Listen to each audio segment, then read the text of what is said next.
ওকে, আমরা শুরু করে দেই। আজকে পার্টিসিপেন্ট তো খুব কম মনে হচ্ছে।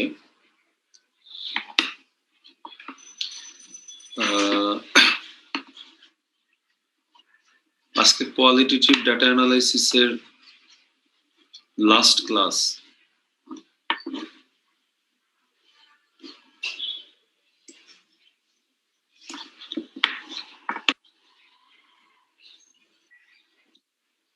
তোমাদের যে আর্টিকেল দিয়েছিলাম পড়তে পেরেছো?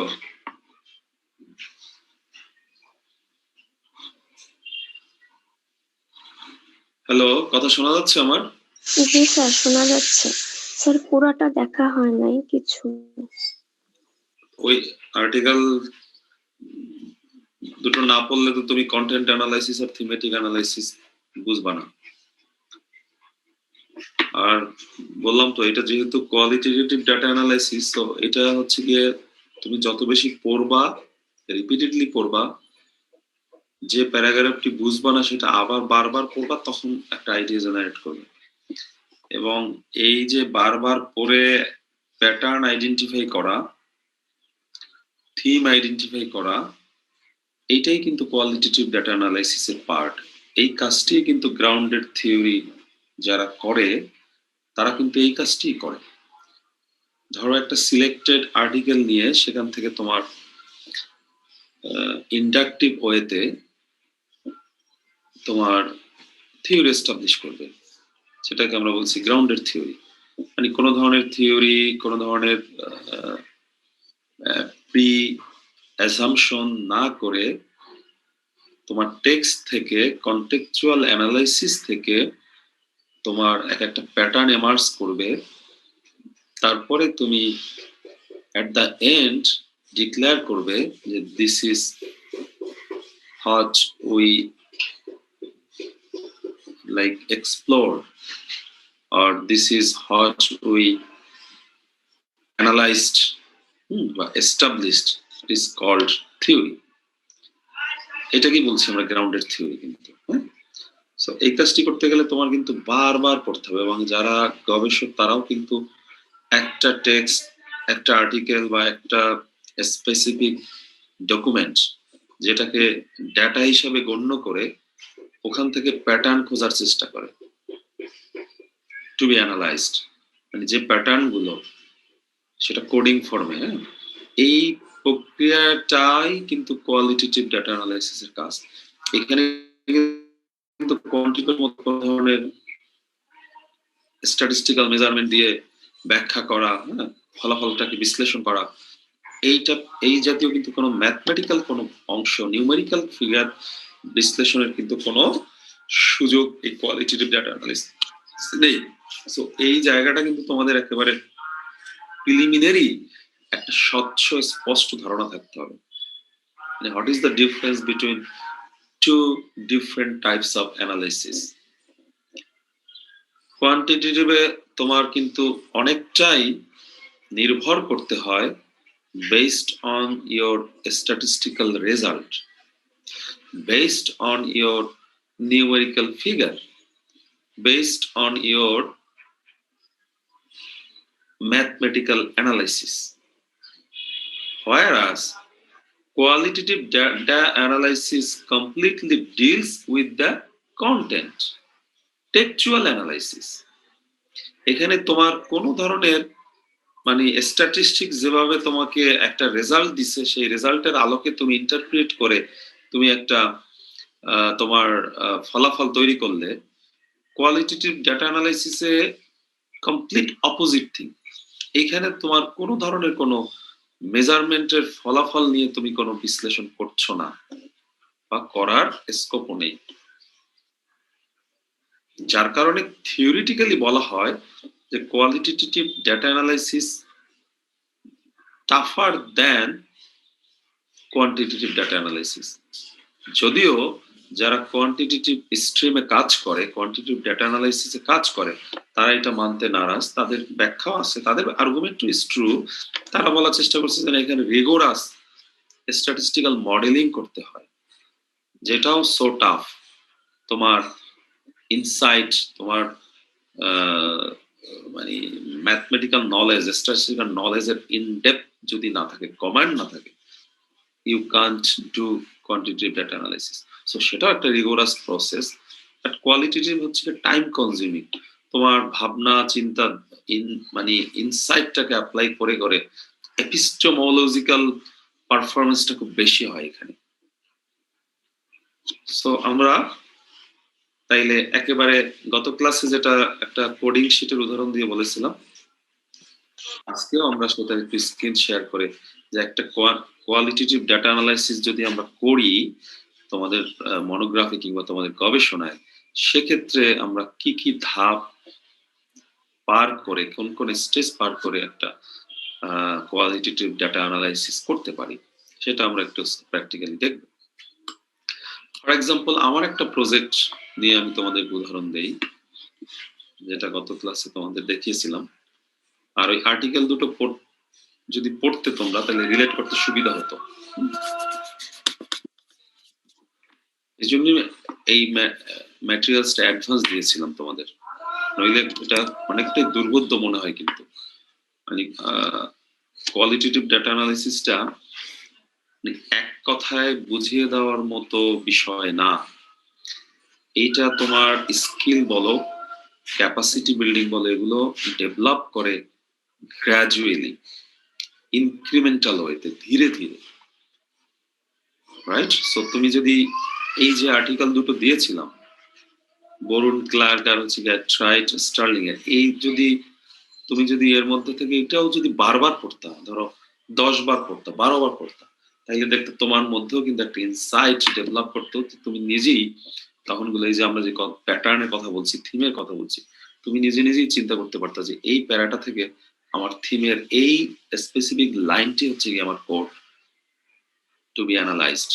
এই লাইনটি আমার কোড, এই কোডটাকে এক্সট্রাক্ট করে আমি নিয়ে আসছি এবং এইটাই আমি পরবর্তীতে অ্যানালাইসিস করলে আমার অবজেক্টিভ বা আমার পারপাস মিট করবে, সার্ভ করবে, রাইট? আমি একেবারে তোমাদেরকে প্র্যাকটিক্যালি কাজটা কিভাবে করা হয় সেটা বোঝানোর চেষ্টা করতেছি। ফর এক্সাম্পল, আমরা স্ক্রিন শেয়ারে চলে যাই।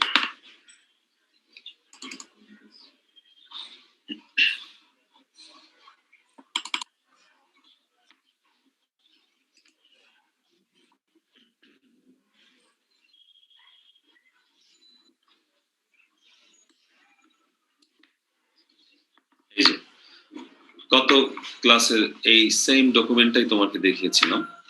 ধরো এটা হচ্ছে একটা প্রজেক্ট বা স্টাডি। এই প্রজেক্টটা ছিল ধরো child exploring child rights policy gaps. এটা আমি দেখিয়েছি ইন্টারন্যাশনাল যে চাইল্ড রাইটস পলিসি গুলো আছে তার সাথে বাংলাদেশের যে চাইল্ড রাইটস এর পলিসি গুলো আছে তার মধ্যে কোনো গ্যাপ আছে কিনা এটা আমি এক্সপ্লোর করার চেষ্টা করেছিলাম এই আমার প্রজেক্টের মাধ্যমে। সেক্ষেত্রে আমি কোয়ালিটেটিভ ডাটা অ্যানালাইসিস করেছি। কিভাবে করেছি সেটা ধরো একেবারে তুমি যখন তোমার কাজটি করবে তোমার মতো করে কল্পনা করে নাও।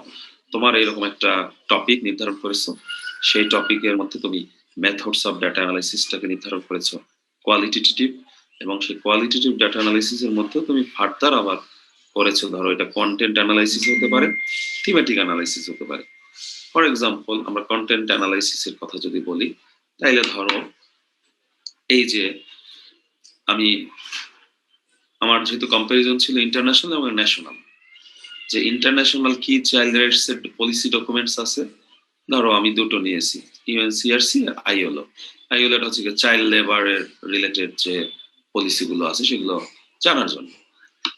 এরপরে তুমি ধরো অ্যানালাইসিস শুরু করলে আবার এই এই ডকুমেন্ট গুলোর ইন্টারন্যাশনাল ডকুমেন্টের সাথে আমি ন্যাশনাল যে ডকুমেন্ট গুলো নিয়েছি তার মধ্যে ধরো national children policy 2011, national children act 2013, the Children Act 1974, National Child Labor Elimination Policy 2010, Bangladesh Labor Act 2006, the Placing of Labor Act 1933, the Employment of Children Act 1938, the Tea Plantation Ordinance 1962, the Mines Act 1926,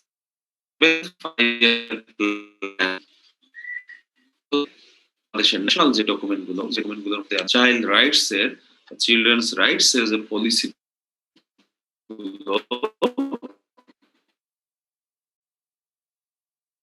তো কিভাবে qualitative data analysis করব, ধরো আমি এই ইউএনসিআরসি national লেভেলের policy analyse করার জন্য বা এক্সপ্লোর করার জন্য আমি ইউএনসিআরসি ডকুমেন্ট আমি হাতে নিলাম। নেয়ার পরে আমি দেখবো যে হচ্ছে গিয়ে প্রথমে যদি আমি চিলড্রেনের ডেফিনেশনটাকে আমি ক্লিয়ার না করি এবং এই চাইল্ড রাইটস ডেফিনেশনের মানে চাইল্ড রাইটস এর ধরনটা তাইলে আমি আর বুঝতে পারবো না। আমার প্রথম অবজেক্টিভটি ছিল যে ইন্টারন্যাশনাল পলিসি গুলোতে চিলড্রেনকে কিভাবে ডিফাইন করে আর বাংলাদেশে চিলড্রেন কিভাবে ডিফাইন করে, সেটা বয়স ভিত্তিতে করে নাকি আরো কালচারাল কন্টেন্টের মধ্যে জড়িত নাকি আর কি কি বিষয় আছে ধরো আমি জানি না, আমি লেম্যান, আমি এক্সপ্লোর করা শুরু করলাম, আমি রিভিউ করা শুরু করলাম। তো সেক্ষেত্রে প্রথমেই ধরো আমি এই যে রিলেটেড যে আমি রিভিউ করলাম। রিভিউ করে দেখো ধরো ডকুমেন্টটা আমি নিয়েছি, সেখানে আমি দেখো এখানে কি লিখছি আর্টিকেল 1 এ বলা আছে any human being under the age of 18 years, এই 18 বছরের নিচের যে কোনো হিউম্যান বিংকে শিশু হিসেবে সংজ্ঞায়িত করা হয়, চিহ্নিত করা হয়, রাইট? সো এখানে কিন্তু এই আর্টিকেল 1 এ অনেকগুলো ধারা উপধারা ছিল, কিন্তু অনেকগুলো টেক্সট ছিল। সেখান থেকে আমি কিন্তু এই বিশেষ স্টেটমেন্টটা নিয়ে আসছি। এই যে বিশেষ অনেকগুলোর মধ্য থেকে ধরো একটা প্যারাগ্রাফ ছিল, দুইটা প্যারাগ্রাফ ছিল, সব টেক্সট আমার দরকার ছিল না। আমার দরকার ছিল কোর পয়েন্ট যেটা কিনা বললে অডিয়েন্স বা আমি বুঝতে পারবো এইটা কি শিশু বলা হয়। তো দেখো any human being under the age of 18 years, এইটুকি কমপ্লিট ইনফরমেশন আমার দরকার ছিল। ওটুকি আমি এক্সট্রাক্ট করে যে অনেকগুলো প্যারাগ্রাফ, অনেকগুলো লাইন, অনেকগুলো স্টেটমেন্টের মধ্য থেকে আমি আমার প্রয়োজনীয় যে অংশটা নিয়ে আসছি, দিস ইজ কল্ড কোড। এই কোডটি হচ্ছে অ্যানালাইসিস কোড, রাইট? সেটা কন্টেন্ট অ্যানালাইসিস হতে পারে, থিমেটিক অ্যানালাইসিস হতে পারে। এবার দেখো সিমিলারলি আইএলওর যে ডকুমেন্টটা, এটা তো অনেক বড় একটা ডকুমেন্ট এবং তার মধ্যে অনেক টেক্সট আছে, অনেক ইনফরমেশন আছে, বাট আমার গবেষকের চোখ ছিল রিভিউ কোন অংশে শিশুকে সংজ্ঞায়িত করেছে। তখন গিয়ে দেখলাম আমি যে আর্টিকেল 182 আবার সাবসেকশন 2 এই অনুচ্ছেদে এই তোমার চিলড্রেনকে এইভাবে সংজ্ঞায়িত করা হয়েছে যে under this convention the child appeals to all persons under the age of 18।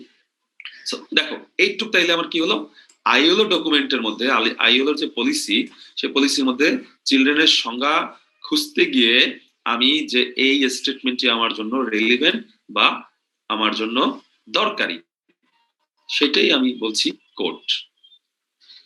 এইভাবে আমি যতগুলো ডকুমেন্ট রিভিউ করেছি তার মধ্য থেকে আমি সবগুলো পড়ে পড়ে পড়ে আমি খোঁজার চেষ্টা করেছি কোনটুক হচ্ছে গিয়া চিলড্রেনের ডেফিনেশনকে রিফ্লেক্ট করে, রিপ্রেজেন্ট করে, চাইল্ড ডেফিনেশনকে ক্ল্যারিফাই করে। সেই জায়গাগুলো আমি, সেই উচ্চারিত অংশগুলো, এক্সট্রাক্ট ভার্সনটাকে আমি আমার এই কোডের মধ্যে আমি নিয়ে আসছি।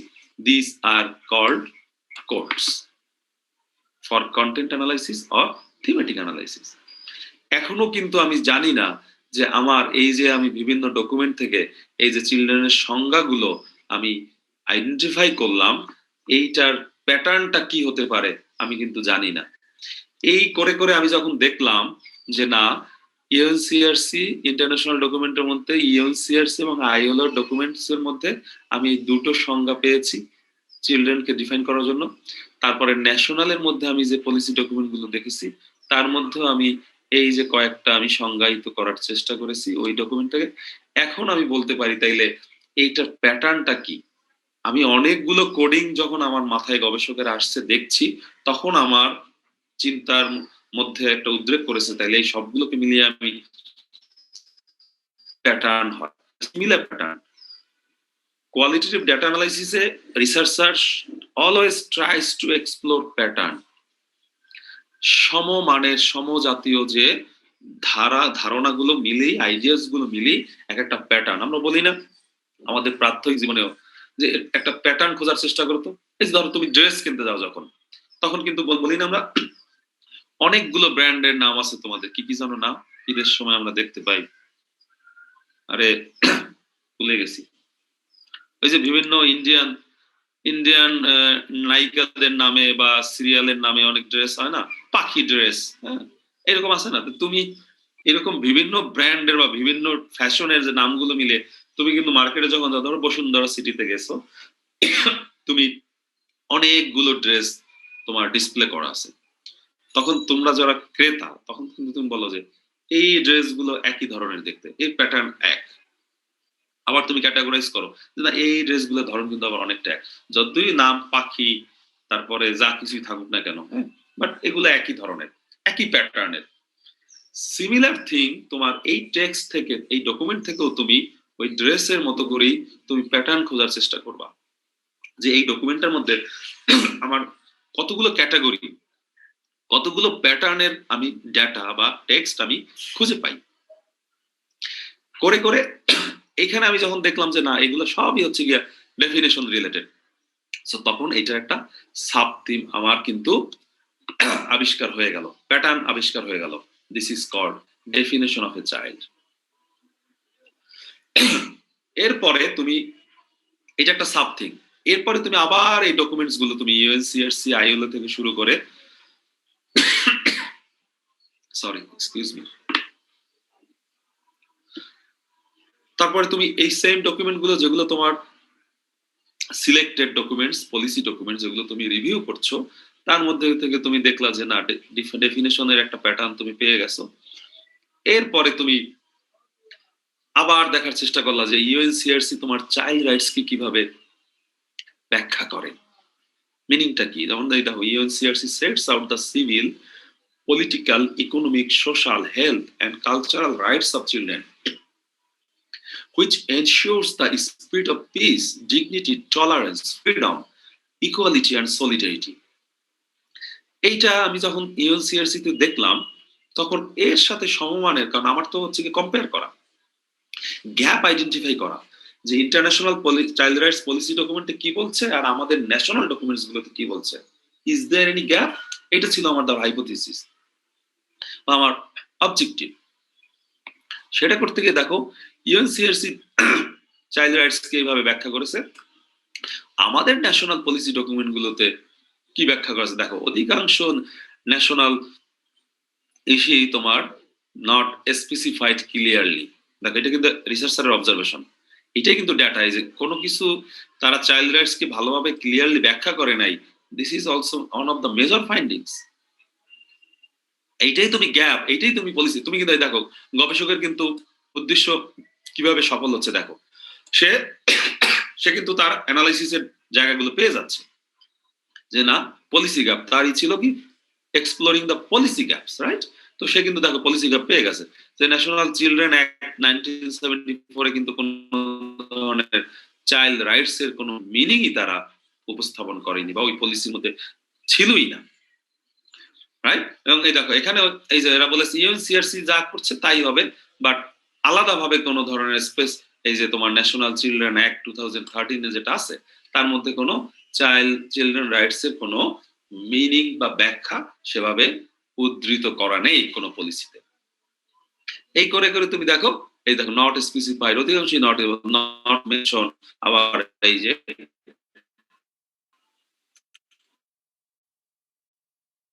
রাইটস সাবথিম, এই করে করে তুমি দেখো আবার তোমার মনে হচ্ছে তাহলে আমার যেহেতু চাইল্ড লেবার রিলেটেড পলিসি গ্যাপটা কি হতে পারে সেটা আমি দেখি, কিন্তু বাংলাদেশ যেহেতু একটা child labour is a socio economic reality here, so তখন গবেষক আবার চিন্তা করেছে যে চাইল্ড লেবার রিলেটেড তাইলে ইন্টারন্যাশনাল ডকুমেন্টটা কিভাবে ডিফাইন করেছে আর বাংলাদেশের ডকুমেন্ট গুলো কিভাবে ডিফাইন করেছে। এটা করতে গিয়ে তাইলে আরেকটা প্যাটার্ন আমি তথা গবেষক খুঁজে পেল, সেটা হচ্ছে গিয়ে ডেফিনেশন অফ চাইল্ড লেবার। তো এই তিনটা প্যাটার্ন বা সাব থিম নিয়ে যখন গবেষক কাজ করলো, এই তিনটার মধ্য দিয়ে তখন সে আবার একটা কিন্তু থিম বা আইডিয়া জেনারেট করেছে, সেটা হচ্ছে গিয়া তোমার understanding definitions of a child, children rights and child labour. এইটা হচ্ছে গিয়ে তোমার তাইলে ব্রডার থিম। এই ব্রডার থিমের আলোকে তুমি তিনটা সাব থিম আইডেন্টিফাই করেছো। এই এক একটা সাব থিমের আন্ডারে তোমার আবার অনেকগুলো কোড তুমি একেবারে ডিরেক্টলি তোমার যে ডেটা, এখানে ডকুমেন্ট কিন্তু একটা ডেটা, রাইট? তুমি যে আগে সার্ভে যখন করেছিল, যখন কোয়ান্টিটেটিভ ডেটা অ্যানালিসিস করেছিল, তখন কিন্তু তোমার মাঠ পর্যায় থেকে যে তথ্য উপাত্ত কালেকশন করেছো এক একটা কোশ্চেনারের মধ্য দিয়ে বা ইন্টারভিউ শিডিউলের মধ্য দিয়ে, ওই ইন্টারভিউ শিডিউল বা কোশ্চেনার ছিল কিন্তু এক একটা ডেটা। সেম থিং তোমার কোয়ালিটেটিভ ডেটা অ্যানালাইসিস হচ্ছে গিয়ে এই যে ইউএনসিআরসি যে একটা policy document, it is called data, এইটা কিন্তু একটা তোমার data. Instead of your questionnaire, instead of your interview schedule, যে কোশ্চেনারটি তুমি কোয়ান্টিটেটিভ ডেটা অ্যানালাইসিস এর ডেটা হিসেবে চিহ্নিত করে ওর মধ্যে রেসপন্স গুলো তুমি অ্যানালাইসিস করেছিল থ্রু এসপিএসএস বা তোমার স্ট্যাটিস্টিক্যাল অ্যানালাইসিস বা মেজারমেন্ট দিয়ে, সেম থিং তুমি এখানে এসেও করতেছো একই কাজটি, বাট এখানে কোনো স্ট্যাটিস্টিক্স নাই, কোনো কোশ্চেনার নাই। এখানে তুমি কি করতেছো, এই UNCRC, ILO, children national children policy 2011, এগুলো হচ্ছে তোমার একটা ডেটা। এখান থেকে তুমি ওইখানে যেভাবে তুমি ডেটা কোডিং প্রি কোডিং করে কম্পিউটারে স্পেসিস তুমি ইনপুট দিয়েছিলে না, এই জায়গায় তুমি এই যে ইউএনসিআরসি থেকে তুমি এই হচ্ছে গিয়ে তোমার এগুলো হচ্ছে ইনপুট ডেটা, এগুলো হচ্ছে গিয়ে তোমার কোডিং, এগুলোই তুমি আবার সফটওয়্যারে দিতে পারবা, যে সফটওয়্যারটার নাম আমরা বলেছিলাম তোমার এনভিভো। কি বললা? না স্যার, ভুল বলছিলাম আমি। এনভিভো, হ্যাঁ এনভিভো একটা সফটওয়্যার, লাইক এসপিএসএস যেরকম কোয়ান্টিটেটিভ ডেটা অ্যানালিসিস করে, আর এনভিভো হচ্ছে কোয়ালিটেটিভ ডেটা অ্যানালিসিস করে। এরকম আরো আছে, আমি জাস্ট একটা এক্সাম্পল দিলাম, এখন আরো অনেক আপডেটেড। স্যার এটা কি এনভিভো নাকি এমভিভো? এনভিভো। ও আচ্ছা আচ্ছা। সো এই এই যে মানে মূল জিনিসটা হচ্ছে হোয়াট এভার ইট ইজ, সফটওয়্যারের নাম ইম্পর্টেন্ট না, ইম্পর্টেন্ট হচ্ছে কি আমি প্রক্রিয়াটা বুঝতে পারছি কিনা। সো আমি স্পেসিসে যেভাবে আগে রেসপন্সগুলি ভেরিয়েবল ভলিউম লেভেল দিয়ে ঢুকিয়েছিলাম, ইনপুট দিয়েছিলাম, এখানে হচ্ছে গিয়ে আমার এইটা হচ্ছে গিয়ে ধরো তোমার ইনপুট, এই কোডগুলো, এই কোডিং আমি ওই এত বড় একটা ডকুমেন্ট থেকে আমার এই সাব থিম এবং থিমকে টার্গেট করে, হ্যাঁ, আমি কতগুলো কোডিং ওখান থেকে বের করে নিয়ে আসছি, মানে কন্টিনিউয়াসলি রিগোরাস রিভিউ প্রসেসের মধ্যে দিয়ে। এটা কিন্তু হুট করে তুমি গেলা ও ইউএনসিআরসি যেমন কোশ্চেনে তুমি 5 নম্বর কোশ্চেনে কি কি আছে আমি ইনপুট দিয়ে দিলাম। কোয়ালিটেটিভ ডাটা অ্যানালাইসিস এত সহজ না। এই যে কথাগুলো আবার ডিবেট তৈরি করে দেবে যারা কোয়ান্টিটেটিভ ডাটা অ্যানালিসিস কাজ করে, তারা বলবে এত সহজ না, তাহলে করে দেখাও না। এই ডিবেট কিন্তু, এই ঝড়, এই তর্ক বিতর্ক কিন্তু সারা পৃথিবীতে আছে, ইন্টেলেকচুয়াল ওয়ার্ল্ডই আছে। সো আমরা ওই তর্কে না যাই, তুমি জাস্ট বোঝার চেষ্টা করো, তুমি নিজেই তখন জাজমেন্টাল হবা যখন তুমি দুটোকে কম্পেয়ার করতে পারবে, দুটো আলাদা আলাদা দুটো যখন স্টাডি করবে তখন তুমি নিজেই বলবা যে কোনটা বেশি রিগোরাস, কোনটা বেশি টাফ, বা কোনটা বেশি time consuming. So it's up to you.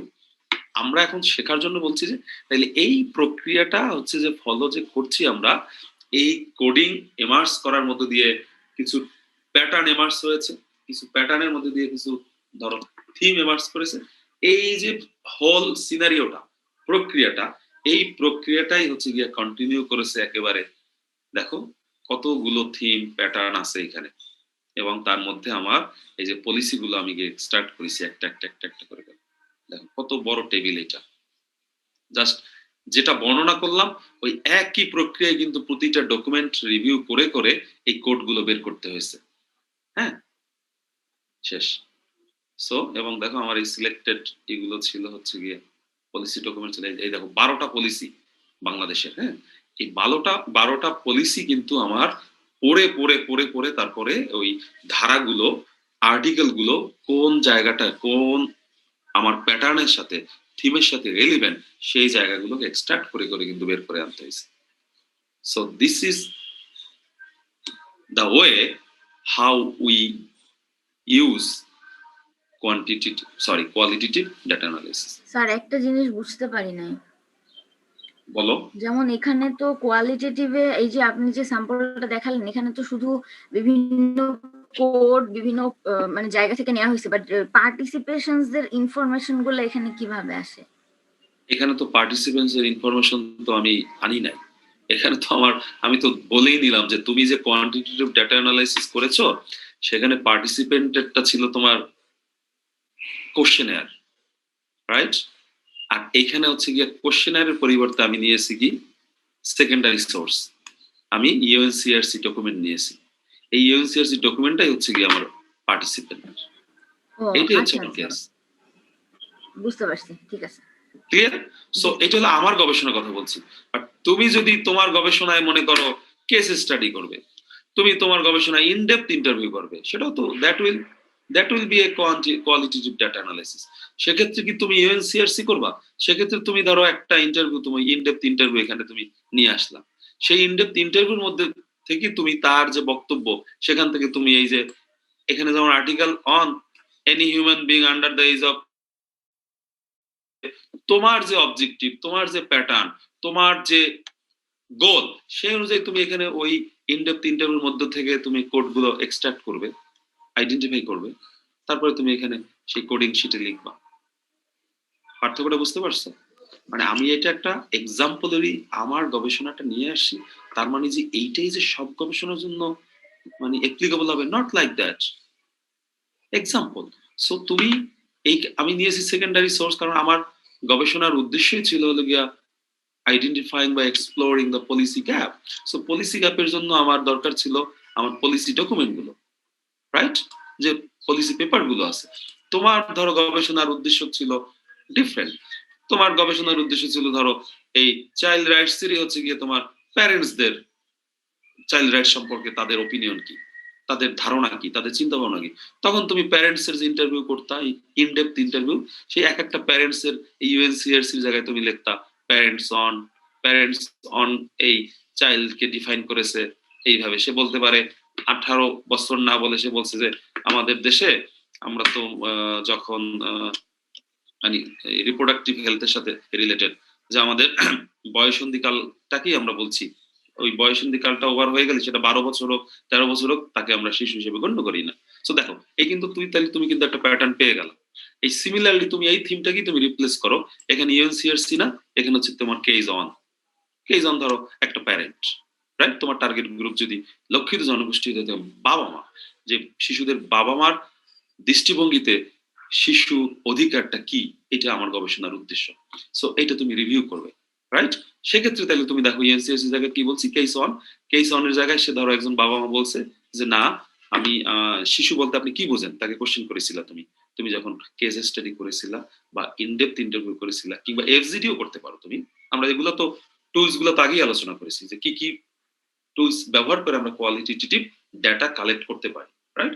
তো এই জায়গায় তুমি সেই ডাটাগুলো এখানে তুমি আবার কোডিং করবা, যে তখন তুমি দেখো এনি হিউম্যান বিং, যে উদাহরণটি দিলাম এই মাত্র, যে 18 বছরের নিচে যারা, তারাই হচ্ছে কি শিশু, কিন্তু তোমার ওই নির্দিষ্ট প্যারেন্ট, সে কিন্তু এই তার মধ্যে এই ধারণা নাই, সে 18 বছরের নিচে যে শিশু এটা সে জানে না। ধরো সে বলতেছে আপনি শিশু বলতে কি বুঝেন, সে বলেছিল শিশু বলতে আমি বুঝি আমার ছেলে মেয়ে যখন শেয়ানা হয়ে ওঠে, তখনই আমরা তাকে আর শিশু বলি না। শেয়ানা হওয়ার লক্ষণ কি তাইলে? শেয়ানা মানে কি? ওই যে ধরেন হয় তার যে বয়সন্ধিকালটা স্টার্ট হয় না, ওই বয়সন্ধিকালটা যখন স্টার্ট হয় তখন আমরা তাকে আর শিশু বলি না। হ্যাঁ, তাহলে তার কি, সেটা সেটা বয়স কত? সেটা তো ডিপেন্ড করে, ধরেন কারো কারো 12 বছর, কারো কারো 13 বছর। সো তাইলে আপনার কাছে শিশুর সংজ্ঞা কি? আমার কাছে শিশু বলতে আমি এই এই বয়সন্ধি কালটাকে আমি শিশু মনে করছি। সো তাইলে কি দাঁড়াইলো হচ্ছে গিয়ে 13 বছরের নিচে যারা বা 12 বছরের নিচে যারা, তারাই শিশু। তখন কিন্তু তোমার এই ইউএনসিএসসি সংজ্ঞা যে 18 বছর, সেটা কিন্তু তার দৃষ্টিভঙ্গিতে এটা কিন্তু তাইলে এক হচ্ছে না। উদাহরণটা ক্লিয়ার কিনা? জি sir. Okay, so similar kind of thing তুমি যখন তোমার লক্ষিত জনগোষ্ঠী তুমি সেটেল করবে, নির্ধারণ করবে, তার সাথে তুমি কি ডাটা করেছো, কি ডাটা নিয়ে আসছো, তার উপর ভিত্তি করে তোমার এই প্যাটার্ন গুলো এক্সপ্লোর করতে হবে, আইডেন্টিফাই করতে হবে। এবং এটা ইট রিকোয়ার্স রিগোরাস ওয়ার্ক। তুমি একটা প্যারাগ্রাফ ধরো এখন পড়লা গল্পের মতো, ওখান থেকে ধরো কিছুই খুঁজে পাচ্ছ না যে এটা কি প্যাটার্ন হতে পারে, কি প্যাটার্ন।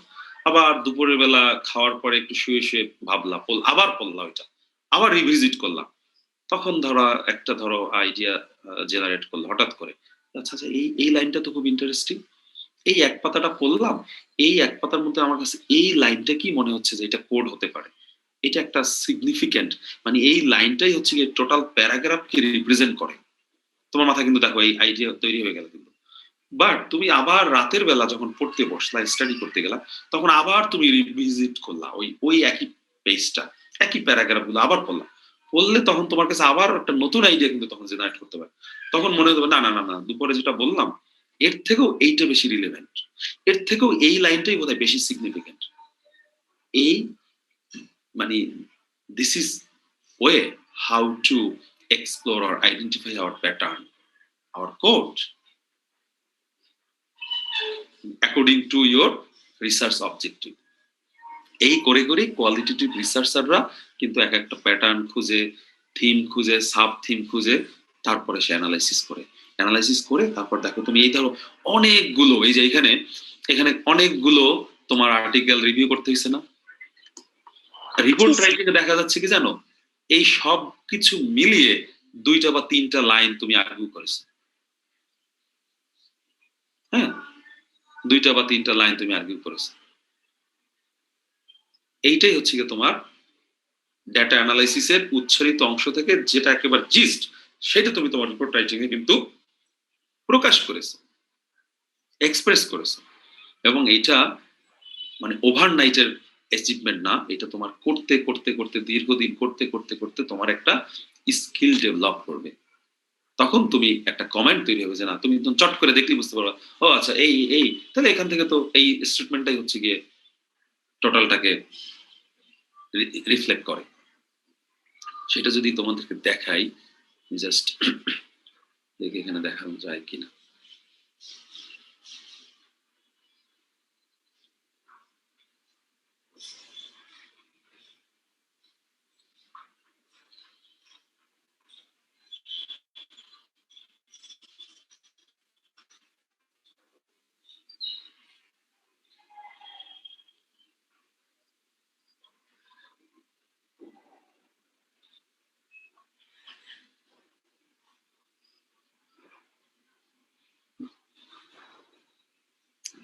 পরের দিকে।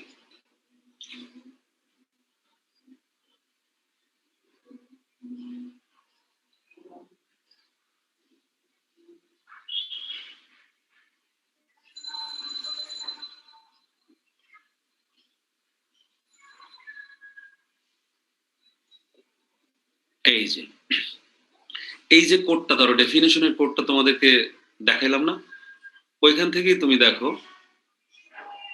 এই একটা প্যারাগ্রাফ শুধু আসছে। দেখো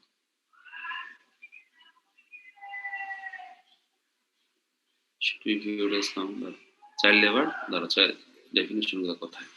এই যে understanding definition of a child, child rights and child labour. দেখো এই যে দ্য ভেরিয়াস বাংলা, জাস্ট এই যে আমি টেবিলটা দেখালাম কোডশিটটা, তার আলোকে ধরো স্টেটমেন্ট গুলো কিভাবে আসছে, এটা কিন্তু report writing. The various Bangladeshi policy documents and legal texts define children rights and child labor in different ways. Despite the universal definitions and interpretations of these concepts that are readily available, there is little consensus across documents. In a previous chapter, I discussed the lack of harmony in age definitions of children. In current legislation on child labor, the following table shows some of the discrepancies in definitions of what constitutes a child. মানে চিলড্রেনের যদিও একটা universal আমরা সংজ্ঞা বিভিন্ন ডকুমেন্টে দেখতে পাই, কিন্তু still little consensus. যে দেখো এই যে আমি যে কোডগুলো করলাম,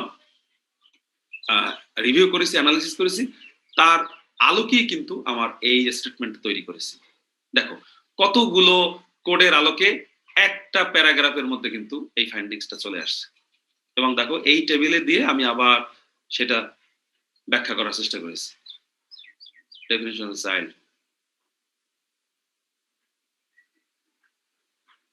একেবারে প্র্যাকটিক্যাল উদাহরণ দিলাম। আমার একটা কাজ কিভাবে কোডিং করে করে কিভাবে প্যাটার্ন বের করে দেন আমি সেটাকে স্টেটমেন্টে বা আর্গুমেন্টে নিয়ে আসছি।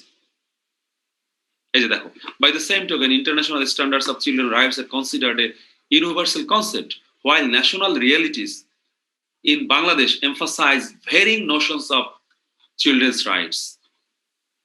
এবং দেখো এই সেম কথাটা আমার যে ফাইন্ডিংসটা আমি পেয়েছিলাম পলিসি গ্যাপ আইডেন্টিফাই করতে গেলে, একই ফাইন্ডিংস কিন্তু এই হ্যানসন এন্ড নিও, এই যে দেখো এইভাবে যে তোমাদেরকে ক্লাসে বলেছিলাম কম্পেয়ার এবং কন্ট্রাস্ট করে করে লিখতে হয়।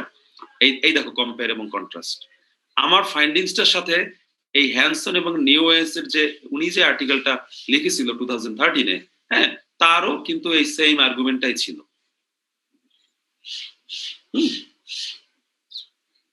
ক্লিয়ার? জি স্যার।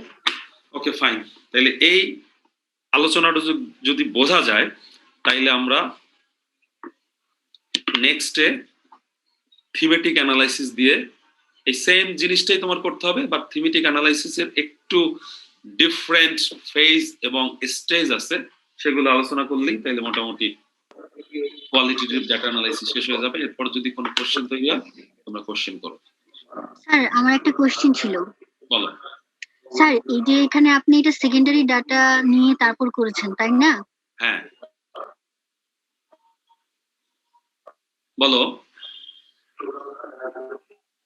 স্যার এই যে এখানে টাইপ অফ ডকুমেন্ট যে আছে, যদি আমি সেকেন্ডারি ডাটা না নিই, ফিল্ডে যে কোয়ালিটেটিভ ডাটাটা নিই, তাহলে এখানে কেমন হবে ইন্টারন্যাশনাল ন্যাশনালের জায়গায়? এই কথাটাই তো আমি একটু আগে তোমাদেরকে একেবারে এই স্ক্রল করে করে ধরে বুঝিয়ে দিলাম, আবার দেখাবো। এই কথাটাই কি তোমাকে আমি দেখালাম না? ভুলে গেছো? একটু আগে তো দেখাইলাম যে ইউএনসিআরসি জায়গায় তোমার হয়ে যাবে কেস অন, এবং হ্যাঁ শোনা যাচ্ছে না? আবার বলো।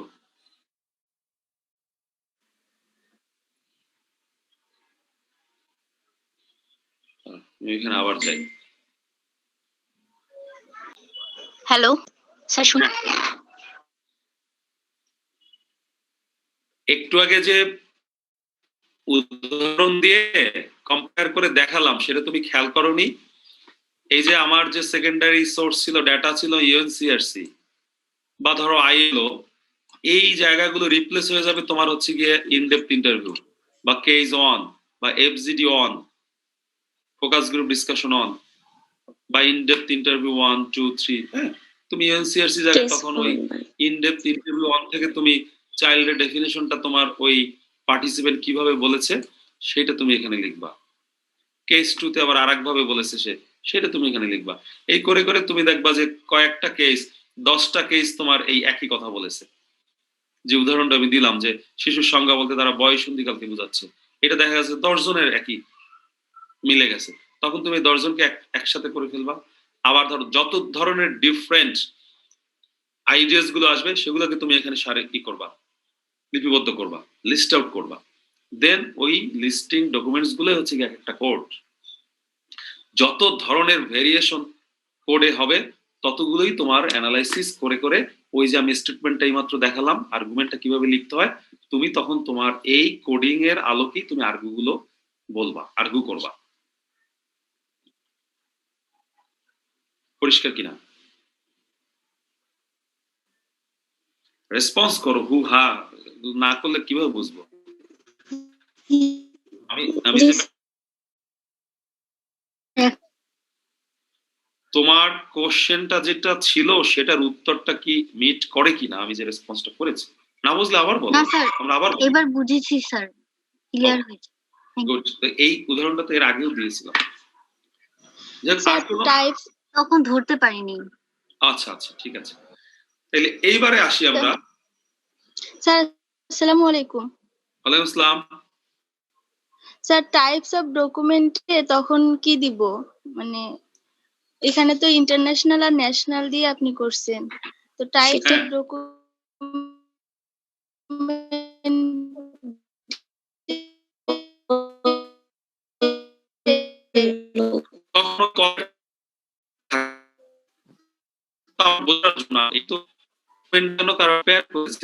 ন্যাশনালের সাথে তোমার যদি এরকম কম্পারিজন থাকে, ধরো তুমি ঢাকা বোর্ড, ঢাকা ডিভিশন আর রাজশাহী ডিভিশনের মধ্যে তুমি কম্পেয়ার করবা, তখন তুমি এখানে টাইপস অফ ডকুমেন্টের জায়গায় লিখবে তোমার এক্স্যাক্টলি এই ইন্টারন্যাশনাল জায়গায় লিখবা ঢাকা, ন্যাশনালের জায়গায় লিখবা রাজশাহী। স্যার এটা ডিপেন্ড করবে থিমটা কি তার উপর, ওটা Exactly, থাকবে কি না। কমপ্লিটলি ডিপেন্ড করবে তোমার রিসার্চ ডিজাইনের উপরে, তোমার অবজেক্টিভের উপরে, রাইট? তুমি কি চাচ্ছ? আমার রিসার্চে ডিমান্ড করেছিল, আমার ফোকাস ছিল আমি ইন্টারন্যাশনাল ন্যাশনালি পলিসি গ্যাপটাকে আইডেন্টিফাই করব, এক্সপ্লোর করব, যার কারণে আমি এখানে types of document international national রেখেছি। এইটা একেবারে থাকতে হবে, এটা ম্যান্ডেটরি কোনো কিছু না। তোমারটা যদি ডিমান্ড না করে, তুমি ধরো একটা কমিউনিটির উপরে যখন কাজ করবা তখন তোমার যে পলিসি ডকুমেন্টসও তো থাকবে না, তখন তখন তোমার এখানে থাকবে কেস স্টাডি কিংবা ইনডেপথ ইন্টারভিউ কিংবা হচ্ছে গিয়ে তোমার ফোকাস গ্রুপ ডিসকাশন। তখন তুমি এখানে লিখবা ফোকাস গ্রুপ ডিসকাশন 1, আইএলও এর জায়গায় লিখবা ফোকাস গ্রুপ ডিসকাশন 2, এই যে ন্যাশনাল চিলড্রেন পলিসি এখানে লিখবা ফোকাস গ্রুপ ডিসকাশন 3। তোমার চেহারাটা আরেক রকম হবে। আমার গবেষণার জন্য যেটা বোঝা যায় আমার মতো করে তৈরি করে, আমার চাহিদা অনুযায়ী, তুমি তোমার চাহিদা অনুযায়ী তুমি, কিন্তু আমার যে উদ্দেশ্য সেটা হচ্ছে আমার এই কোড গুলো বের করতে হবে, প্যাটার্ন গুলো বের করতে হবে। This is important, this is the common. এই কাজগুলো হচ্ছে কমন। তুমি যে এরিয়াতেই কাজ করো না কেন, যে গবেষণায় করো না কেন, এই কাজটি হচ্ছে গিয়ে কমন, এই কাজটি আমার করতে হবে। সো আমি আমার এটা উদাহরণ দিয়ে বুঝালাম এই কারণে তোমরা তোমাদের আবার টাইটেলের সাথে তোমাদের বিষয়বস্তুর সাথে মিল রেখে তোমাদের মতো করে যেন এটা তৈরি করতে পারো। ক্লিয়ার? এটা কিন্তু বাইবেল না যে না স্যার টাইপস অফ ডকুমেন্ট বলছে, টাইপস অফ ডকুমেন্ট মানে সব গবেষণার জন্য প্রযোজ্য, তা কিন্তু না। জি স্যার, ক্লিয়ার। ওকে, আমার আমার গবেষণার চাহিদা অনুযায়ী আমার এটা দরকার ছিল এই ক্যাটাগরিজটা করা, বিকজ আমি যেহেতু কম্পারেটিভ অ্যানালাইসিস করেছিলাম between national and international, right? So তুমিও যদি উইদিন দ্য ন্যাশনাল কম্পেয়ার করতে, উদাহরণ দিলাম যে তুমি ঢাকা ঢাকা রিজনাল, তুমি একই মধ্যে আবার ধরো উত্তর সিটি কর্পোরেশন, দক্ষিণ সিটি কর্পোরেশন, তখন তুমি আলাদা করতে পারো। এটা তোমার দরকার হবে কমপ্লিটলি ডিপেন্ডিং আপন ইওর রিসার্চ গোল, মানে how do you want to explore, how do you want to identify, right? G sir. G sir. Okay, good. তাইলে এবার আমরা একেবারে আরেকটা টপিকে যাব। আরেকটা টপিক মানে সেম থিং বাট থিমেটিক অ্যানালাইসিসটা, এটা মূলত কন্টেন্ট অ্যানালাইসিসের অংশটাই বললাম, এটা একটা ওয়েতে হতে পারে কোডিং করে করে, এবং এটাও একটা থিমেটিক, যেটা বলেছি এটাও কিন্তু thematic analysis in in a sense, by kind of. Main thing হচ্ছে গিয়া ব্রডার সেন্সে পুরোটাই হচ্ছে গিয়ে কোয়ালিটেটিভ ডাটা অ্যানালাইসিস। সো আমরা থিমেটিক অ্যানালাইসিসের কিছু রেফারেন্স আকারে যে আর্টিকেল তোমাদেরকে দিয়েছি সেটা যদি বুঝতে সমস্যা হয়, আমি জাস্ট একেবারে জিস্ট আকারে এখানে নিয়ে আসছি যে আসল কি প্রক্রিয়া আমরা থিমেটিক অ্যানালাইসিসটা করতে পারি। দেখো এখানে মানে আমরা যদি একটু রিড আউট করি যে for analysing data, thematic analysis is a method of identifying, analysing and reporting patterns. এই যে দেখো যে কথাগুলো কিন্তু আমরা এই টেবিলের মধ্যে দিয়ে এতক্ষণ বর্ণনা করেছি। উইদিন ডাটা, এই উইদিন ডাটা মানে কি? ডাটা মানে কি? আমার গবেষণায় যদি আমি যাই পলিসি ডকুমেন্ট গুলো, রাইট, একটা হচ্ছে ইউএনসিআরসি, একটা হচ্ছে আইএলও, আবার national children rights policy, right, এগুলো হচ্ছে আমার ডাটা। এই ডাটার মধ্যে থেকে আমি কি করেছি? প্যাটার্ন বের করার চেষ্টা করেছি, থিম বের করার চেষ্টা করেছি। তোমার গবেষণা যদি পলিসি না হয়, তোমার গবেষণা যদি ওই যে বললাম ইনডেপথ ইন্টারভিউ হয়, তাহলে তোমার ওই ইনডেপথ ইন্টারভিউ যেটা তুমি করেছো সেটা তোমার ডাটা। তুমি ফোকাস গ্রুপ ডিসকাশন করে থাকলে ওই ফোকাস গ্রুপ ডিসকাশনটা তোমার ডাটা। তুমি যদি কেস স্টাডি করে থাকো সেই কেস হচ্ছে গিয়ে তোমার data, right? So data clear আমাদের। এরপরে কি করেছি ধরো, since thematic analysis aims to identify theme within data, it is more suitable as a data analysis technique for my project. এটা হচ্ছে কি আমি একটা জাস্টিফিকেশন দিয়েছি, ব্যাখ্যা দিয়েছি যে আমার প্রজেক্টে আরো অন্যান্য ডেটা অ্যানালাইসিস টেকনিক থাকা সত্ত্বেও আমি কেন এই থিমেটিক অ্যানালাইসিসটা কি বেছে নিলাম তার একটা ব্যাখ্যা এখানে দিয়েছি। তা প্রতিটা একটা গবেষকের কিন্তু প্রধান এবং মূল দায়িত্ব হচ্ছে গিয়ে সে যে কাজটি করেছে তার একটা জাস্টিফাই করা, ব্যাখ্যা করা। তুমি যখন রিপোর্ট রাইট করবে, তুমি যখন একটা বই লিখবে, তুমি যখন একটা আর্টিকেল লিখবে, তোমার কাজই থাকবে অডিয়েন্সের কাছে তোমার গবেষণা কাজটি অ্যাকসেপ্টেড করানো, রাইট? এটা যেন অ্যাকসেপ্টেবল পর্যায়ে চলে যায়। ইভেন তোমার পপুলার উপন্যাসিক যারা, এই যে হুমায়ুন আহমেদেরও কিন্তু লেখার মধ্যে তার একটা গবেষণা না হলেও সে গল্প উপন্যাস লিখছে, তার মধ্যেও কিন্তু তার পারপাসটা কি ছিল, উদ্দেশ্যটা কি ছিল? অডিয়েন্সের দৃষ্টি আকর্ষণ করা, সেজন্য বোরিং না হয়, ইন্টারেস্টিং করে তোলা। একটা লাইন পড়ার পর যেন পরের লাইনটি কি আগ্রহ তৈরি হয়, রাইট? এই করে করে দেখা যাচ্ছে যে ওই আমাদের স্কুল জীবন কেটেছে, কলেজ জীবন কেটেছে, যে টেক্সটের বই কালকে ক্লাসে পড়া দিতে হবে স্যারকে, তার থেকেও আগ্রহ তৈরি হয়েছে হুমায়ুন আহমেদের একটা বই, জাফরি করে একটা বই পড়া শুরু করলাম, ওইটা শেষ না করা পর্যন্ত আর কোনো ধরনের ঘুষ নাই, খাওয়া নাই, মা ডাকতেছে এ খাইতে না, এই একটু পরে আসতেছে। এই যে তোমাকে বইয়ের মধ্যে লেখক ধরে রাখা, এই কাজটি কিন্তু লেখকের একটা চরম গুরু দায়িত্ব। সো গবেষকও কিন্তু তাই, যে এটা হুমায়ুন আহমেদের মতো এরকম চিত্তাকর্ষক হবে না ঠিকই, বাট তোমার কাজ হচ্ছে যে তুমি যে কাজটি করেছো প্রতিটা পদে পদে তোমাকে সেটাকে আর্গিউ করতে হবে, ব্যাখ্যা করতে হবে যে this is valid, this is my reason, why I am doing this, because of this. এই কাজগুলোই তোমার করতে পারাটাই হচ্ছে গিয়ে তোমার দক্ষতা। তুমি একজন ভালো গবেষক হবা। সো যাই হোক, এখানে তুমি কেউ একেবারে এক লাইনে না বললেও পারতো যে আমি থিমেটিক অ্যানালাইসিস করেছি, কেন করেছি এটা তো জানা দরকার নেই, আপনারা অডিয়েন্স আপনারা বুঝিয়ে লইবেন।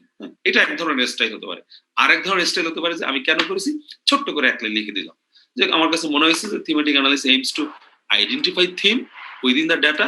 সো আমিও আমার কাজ হচ্ছে কি, আমার অবজেক্টিভ ছিল আমিও আইডেন্টিফাই থিম করব আমার গবেষণা, আমি পলিসি গ্যাপটাকে আমি এক্সপ্লোর করবো। সো পলিসি গ্যাপটা কি? পলিসি গ্যাপ একটা থিম, এই থিম গুলোকে এক্সপ্লোর করা হচ্ছে কি আমার যেহেতু মূল কাজ ছিল। So it is more suitable as a data analysis technique for my project. Okay fine, এরপরে আমি এটার বর্ণনায় চলে গেলাম।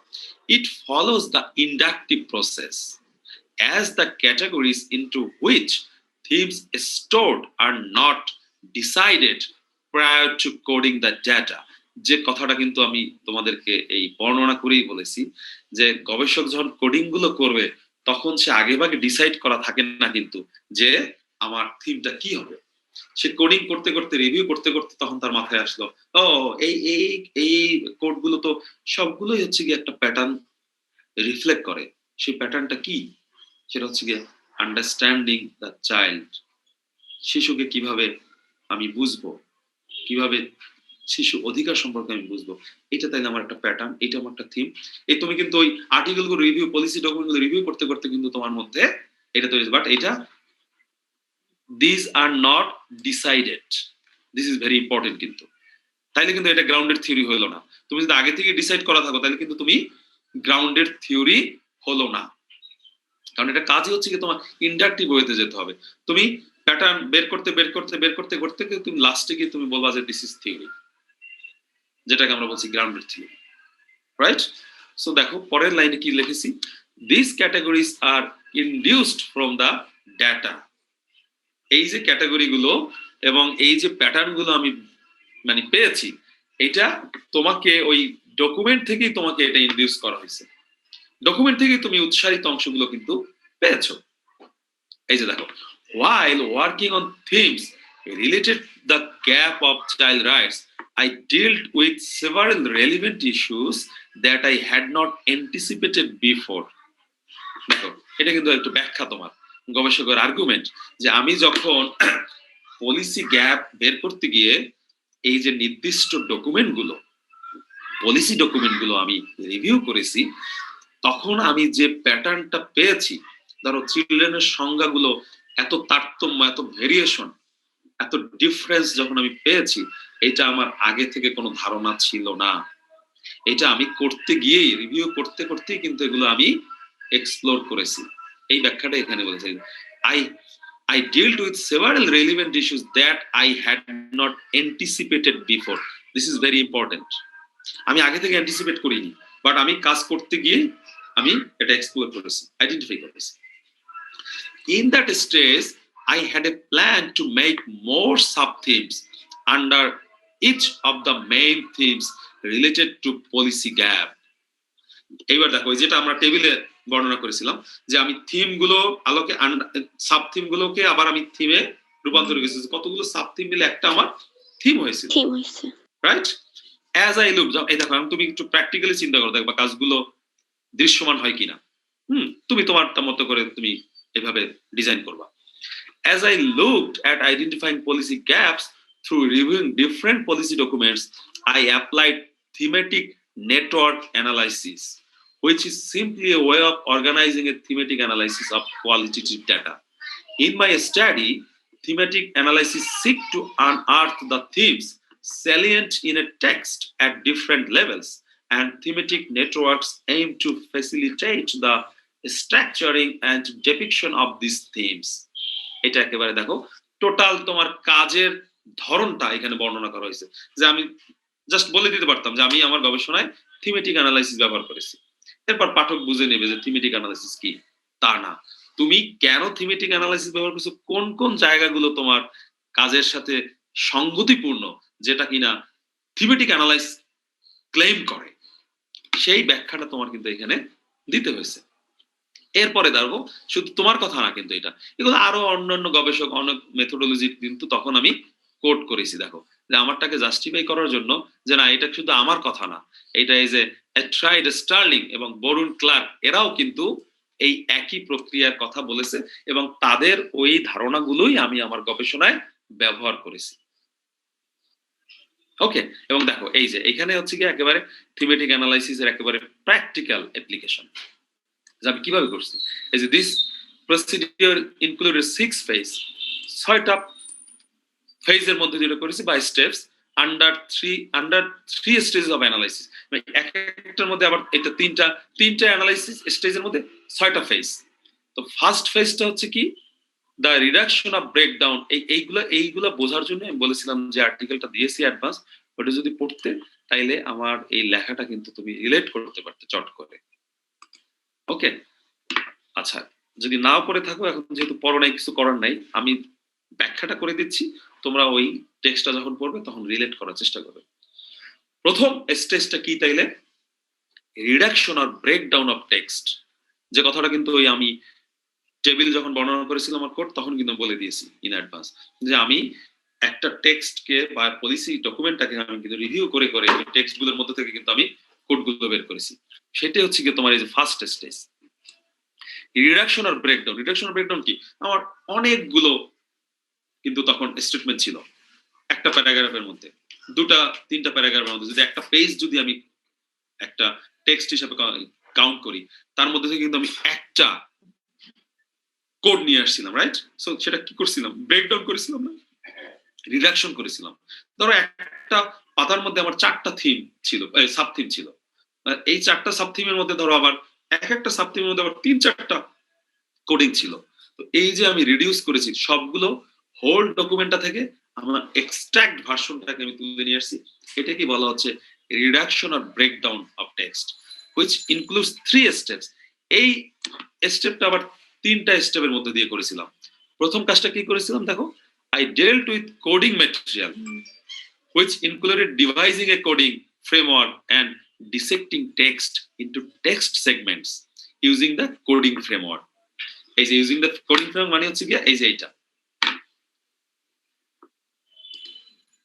এই যে এইটা, এই কাজটি করেছি আমি। যে ইউএনসিআরসি এর অনেকগুলো টেক্সট ছিল, অনেকগুলো ডকুমেন্ট ছিল, তার মধ্যে থেকে যে আমি এই যে অংশটা বেছে আনছি না, এই কাজটা বলেছে যে অনেকগুলো টেক্সট থেকে আমি তখন এই যে আমার কোডিং ম্যাটেরিয়াল গুলোকে আমি আইডেন্টিফাই করেছি, আমার কোন কোন জায়গাগুলো আমি বিশ্লেষণ করবো, অ্যানালিসিস করবো, সেই টেক্সট গুলোকে আমি আলাদা করতে সক্ষম হয়েছি এবং সেটাকে আমি টেক্সট সেগমেন্টে এই কোডিং ফ্রেমওয়ার্কের মধ্যে লিপিবদ্ধ করেছি, রাইট? দেখো, in this process codes have identify A feature of the data. এই দেখো, এগুলো কিন্তু সব টেকনিক্যাল টার্ম। এই ফিচার অফ ডাটা হচ্ছে কি কন্টেন্ট। এই যে তোমার এক একটা আর্টিকেল আমি আমার পলিসি ডকুমেন্ট থেকে আমি আর্টিকেল গুলো আবিষ্কার করছি না, ওগুলো হচ্ছে এক একটা content and refer to the most basic segment. এই যে কাজটা করেছি না, এইটাকে বলা হচ্ছে বেসিক সেগমেন্ট। হ্যাঁ, র ডাটা বা এই যে পলিসি ডকুমেন্ট ইউএনসিআরসিটা হচ্ছে কিন্তু আমার র ডাটা ছিল। ওই র ডাটা থেকে আমি তখন এই স্টেজ অনে আমি এই ফিচার অফ ডাটা নিয়ে আসছি, কন্টেন্ট নিয়ে আসছি, টেক্সচুয়াল ভার্সনে নিয়ে আসছি, এটা হচ্ছে আমার কোডিং। এরপরে দেখো কি বলেছি আমি, as coding is the process of disassembling or and reassembling of the data, I tried to examine unit of analysis through experimenting with coding lines, paragraphs and narratives about code themes of whole policy documents during coding.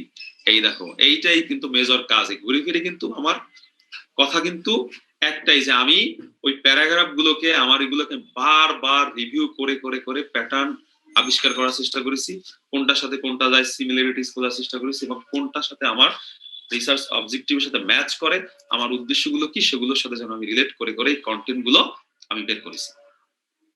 Then these fragments were rearranged through coding to produce a new understanding that explored similarities and dissimilarities. দেখো, এই যে কথাগুলো কিন্তু আমি advance বলেই দিয়েছি। Across the different policy documents, এই হলো কি আমার স্টেপ 1 এর কাজ, প্যারাগ্রাফ গুলোকে আইডেন্টিফাই করে করে লাইন করা। স্টেপ 2 তে এসে আমি কি করেছি দেখো, dealt with identifying themes which includes abstract themes from coded text segments and refined themes.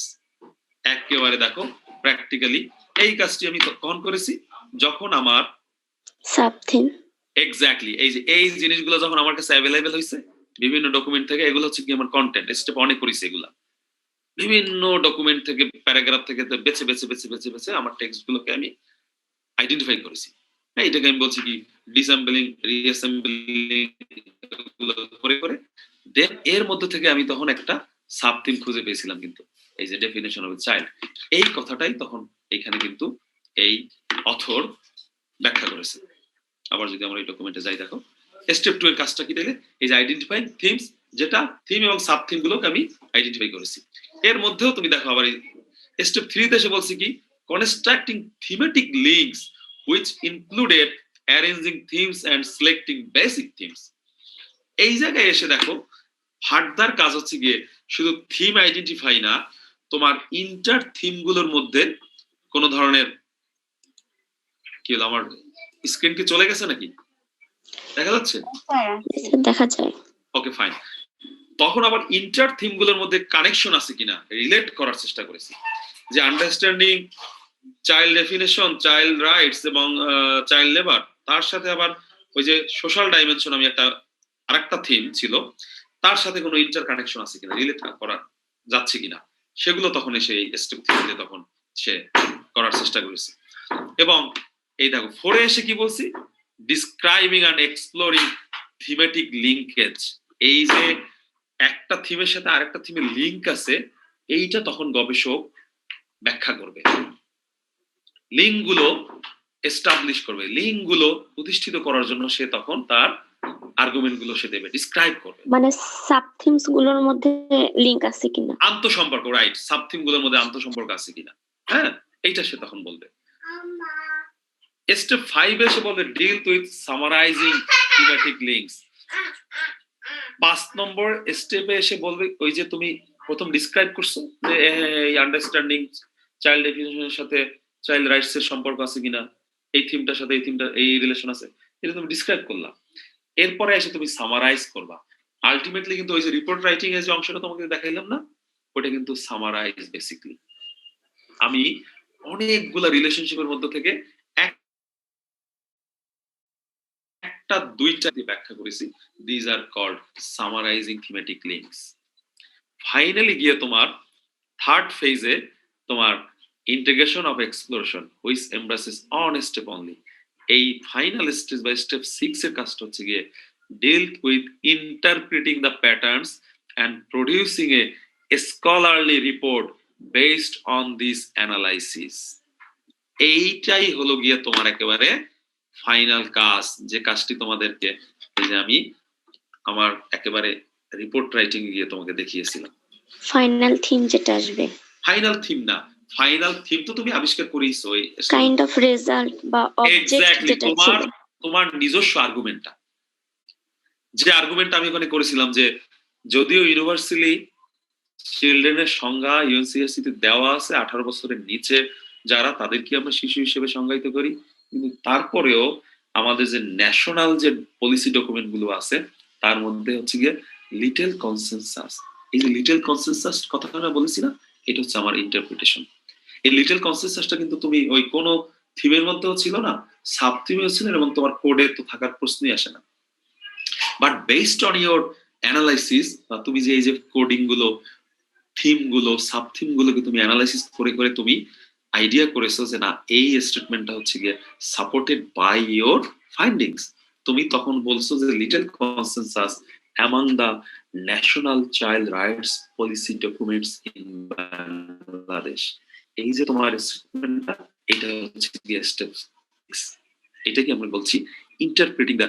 তুমি যে কোয়ান্টিটেটিভ ডেটা অ্যানালাইসিসে যে স্ট্যান্ডার্ড ডেভিয়েশন বের করে স্ট্যান্ডার্ড ডেভিয়েশনের যে ইন্টারপ্রিটেশনটা করেছিলে না, যেটা বলেছিলাম উদাহরণ দিয়ে, এইখানেও একই কাজ।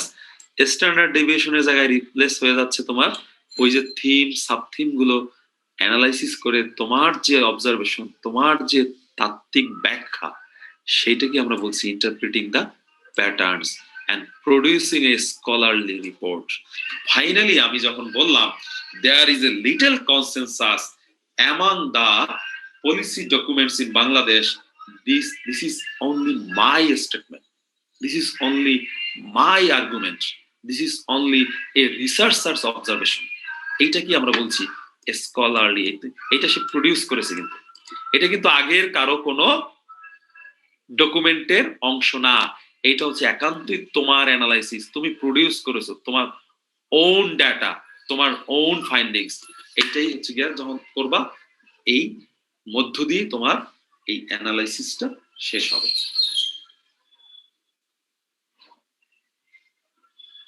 ক্লিয়ার কিনা? জি স্যার, মোটামুটি লিটল বিট কমপ্লেক্স, কারণ এটা তো এত সহজ কাজ না। গবেষণাটা তো শুরু থেকে বলছি এত সহজ কাজ না, বাট এগুলা তুমি যখন একটা দুইটা করবা, চর্চা করতে থাকবা, করতে করতে তখন তোমার কাছে মনে হবে আচ্ছা এইটা এটা এটা এদিকেই, এই জিনিস হলে এদিকে হাঁটবো, এই জিনিস হলে ওদিকে হাঁটবো। বাট এই লার্নিং স্টেজে এগুলো অনেকটাই দুর্বোধ্য মনে হয়, অনেকটাই বিদঘুটে মনে হয়। বাট ওই যে বললাম, তোমরা যদি এক্সারসাইজ গুলো করো, আমি যে প্র্যাকটিক্যাল উদাহরণটা দিয়ে দেখালাম, এরকম যে কোনো একটা গবেষণাকে সামনে নিয়ে যদি তোমরা এই ধাপগুলো এক একটা কল্পনা করার চেষ্টা করো যে এই স্টেপ অনে এইটা বলেছিল স্যার, তাহলে আমি একটু রিলেট করে দেখি। আমার কাছেও তো ধরো একটা ডকুমেন্ট আছে, ধরো তোমার সাতখাওয়ানি তুমি নিলা, সমরেশের। এই সাতখাওয়ান তো একটা গল্পের বই, রাইট, উপন্যাস। এই সাতখাওয়ানটার মধ্যেই তুমি আবিষ্কার করার চেষ্টা করলা যে তাহলে এখানে দীপাবলির ক্যারেক্টারটা আমি এক্সপ্লোর করব। তো দীপাবলির ক্যারেক্টারটা কি কি প্যাটার্ন আছে এই টোটাল উপন্যাসটার মধ্যে, সেগুলো তোমার একটা থিম হতে পারে। এবং ওই থিম সাব থিম গুলো আইডেন্টিফাই করে তুমি তখন পড়া শুরু করলা। প্রথম 2টা পাতা 3টা পাতা তুমি দেখলা দীপাবলির এই ক্যারেক্টার গুলো হচ্ছে গিয়ে সিমিলার, এই ক্যারেক্টার গুলো হচ্ছে গিয়ে ডিসিমিলার, এই ক্যারেক্টারের সাথে যায় না। সো এই সম ক্যারেক্টার গুলোকে তুমি একটা সাব থিম দিলা, আর যেগুলো যায় না ডিসিমিলার সেগুলোকে তুমি একটা সাব থিম দিলা। এই করে করে তুমি একবার first through last page of that উপন্যাস তুমি তখন অনেকগুলো সাবথিম কিন্তু তুমি পেলে তখন অ্যানালাইসিস করে করে তুমি আমি যে স্টেপ গুলো বলেছি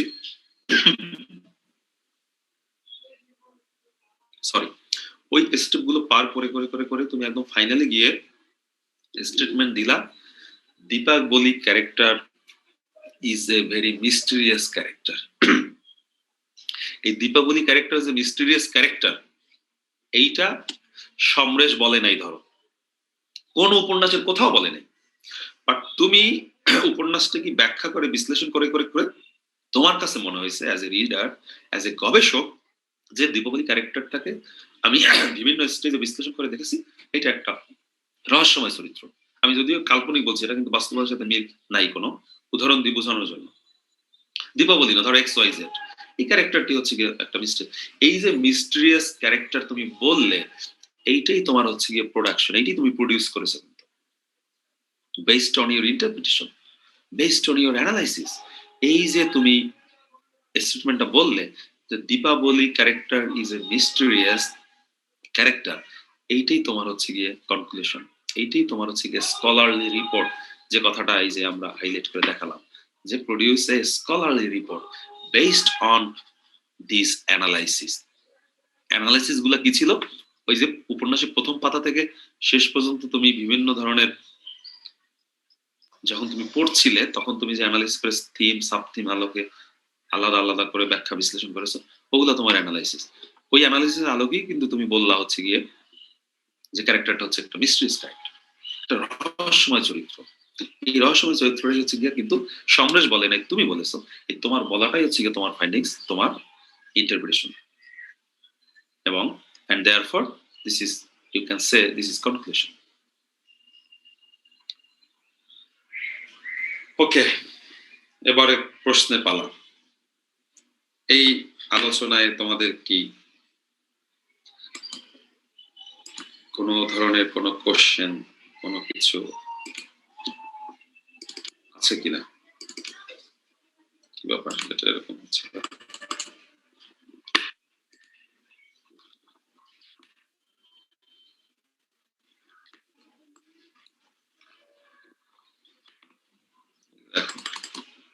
আমি না টেকনোলজি বান্ধব না, স্ক্রিন শেয়ার কিভাবে ই করবা? স্টপ শেয়ার না? ওকে, গুড। আলোচনা, কোনো ডিসকাশন, কোনো মতামত, কোনো কোয়ারি?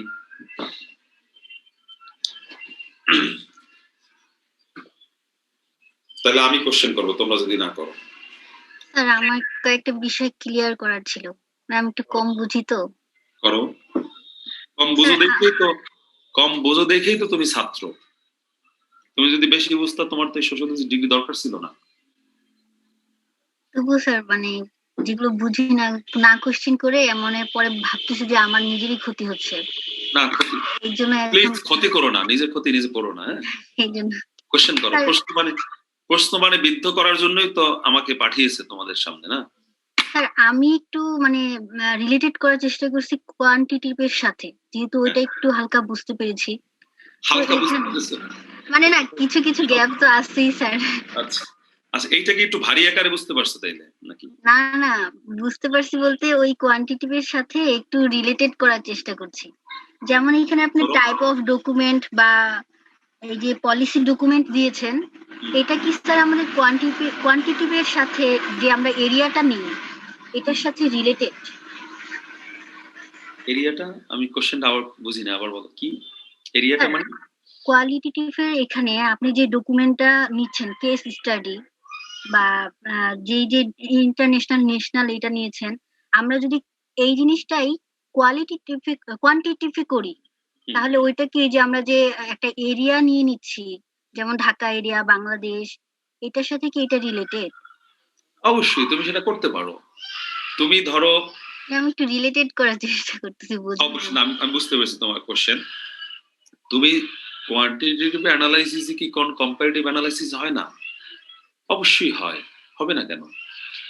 কোয়ান্টিটেটিভ অ্যানালাইসিসও তুমি ইন্টারন্যাশনাল ন্যাশনাল লেভেলের তুমি তথ্যপাত্য তুলনামূলক বিশ্লেষণ করতে পারো চাইলে। তো সেক্ষেত্রে তোমার প্রথম যে অংশটা, ধরো এই টেবিলটা যদি আমরা সামনে নিয়ে আসি, যে টাইপস অফ ডকুমেন্ট ইন্টারন্যাশনাল আর ন্যাশনাল, এই জায়গাটা তো তুমি কোয়ান্টিটেটিভ রাখতে পারো, বাট কোয়ান্টিটেটিভ ডাটা অ্যানালাইসিসের ধরনটা বা স্বরূপটা তো এই যে কোডিং শিটটা করেছি তার সাথে ফরম্যাটের কোনো মিল নাই, যাবে না সেটা। বাট তুমি চাইলে কোয়ান্টিটেটিভ ডাটা অ্যানালাইসিসও তুমি ন্যাশনাল এবং ইন্টারন্যাশনাল কম্পেয়ার করতে পারো। আর তখন তোমার তো এই কোড শিট ডিমান্ড করবে না, তখন তোমার যেটা করতে হবে, তুমি যে কোশ্চেনারটা করেছো সেটার অ্যানসার, হ্যাঁ, সেইটাকে তুমি ক্যাটাগরিক্যালি ভাগ করবা, যায় এই হচ্ছে ইন্টারন্যাশনাল কোশ্চেনার, এগুলা ইন্টারন্যাশনাল রেসপন্ডেন্টের কাছ থেকে আমি এই কোশ্চেনার গুলো করেছি, আর এগুলো হচ্ছে ন্যাশনাল, আলাদা করে ব্যাখ্যা করবা। স্যার আরেকটা বিষয় হচ্ছে যে ডিসক্রিপশন মানে কোড যেটা আপনি বললেন, এই কোডটা কি স্যার আমরা মানে কোয়ান্টিটিভে যেই অ্যানসার গুলো পাচ্ছি সেই কোডের সাথে মিল? তাইলে তো কোয়ালিটির বা কোয়ান্টিটির তো আলাদা দরকার ছিল না, একই করতে পারতো। তাইলে এটা তো আমি বোধহয় খুব দ্রুত গেছি, বোধহয় তোমরা বুঝতে পারো নাই। না স্যার, আমি বুঝতে পারি না স্যার, সবাই মনে না না, আমি একটু রিপিট করি তাইলে। আমি বলেছি কি, আমি তোমার এই কোয়ারিজটা ইন অ্যাডভান্স মিট আপ করার জন্য আমি আমার বর্ণনায় বলেছি, কারণ এই জাতীয় কোশ্চেন আসতেই পারে স্বাভাবিক অ্যাজ এ লার্নার। আমি কিন্তু তখন আমার লেকচারের মধ্যেই বলেছিলাম যে কোয়ান্টিটেটিভ ডাটা অ্যানালাইসিসে আমরা যে একটা কোশ্চেনের মাঠ পর্যায় থেকে পূরণ করে আসছি, রাইট, ওই কোশ্চেনারটাই হচ্ছে আমার ডাটা, এবং ওখানেই আমি ধরুন রেসপন্স গুলোকে প্রি কোডিং করা ছিল, কিছু কিছু পোস্ট কোডিং করেছি, ওই কোড গুলোকে আমি স্পিসিসে তখন ইনপুট দিয়েছিলাম, রাইট, স্পিসিস ইনপুট দিয়েছি ভেরিয়েবল ভলিউম লেভেল দিয়ে, যেগুলো আমি স্ট্যাটিস্টিক্যাল বিভিন্ন ধরনের মেজারমেন্ট দ্বারা ব্যাখ্যা করেছি, বিশ্লেষণ করেছি। এটা হচ্ছে কোয়ান্টিটেটিভ পার্ট। সেম থিং আমি যখন কোয়ালিটেটিভ ডাটা অ্যানালাইসিস করতেছি, ওই কোশ্চেনারটাকে তুমি রূপক অর্থে জাস্ট রিপ্লেস করো একটা ডকুমেন্ট। ফর এক্সাম্পল, আমার গবেষণায় ইউএনসিআরসি পলিসি ডকুমেন্ট হচ্ছে একটা ডাটা লাইক কোশ্চেনার। আমি কোয়ান্টিটেটিভে যেরকম কোশ্চেনারটাকে নিয়েছিলাম, এখানে আমি কোশ্চেনার বাদ আমার কোনো কোশ্চেনার নাই, বাট আমার ডাটা তো লাগবে। আমার ডাটাটা কি? ডাটাটা হচ্ছে আমার ইউএনসিআরসি পলিসি ডকুমেন্ট। এরপরে হচ্ছে গিয়ে তুমি যে কাজটি কোডিং করেছিলা ওই কোশ্চেনারে, যে আমার অকুপেশন ধরো 1 থেকে 10, 12 আমি নিয়েছিলাম, রাইট, এগুলোকে আমি ইনপুট দিয়েছিলাম স্পেসিফিক।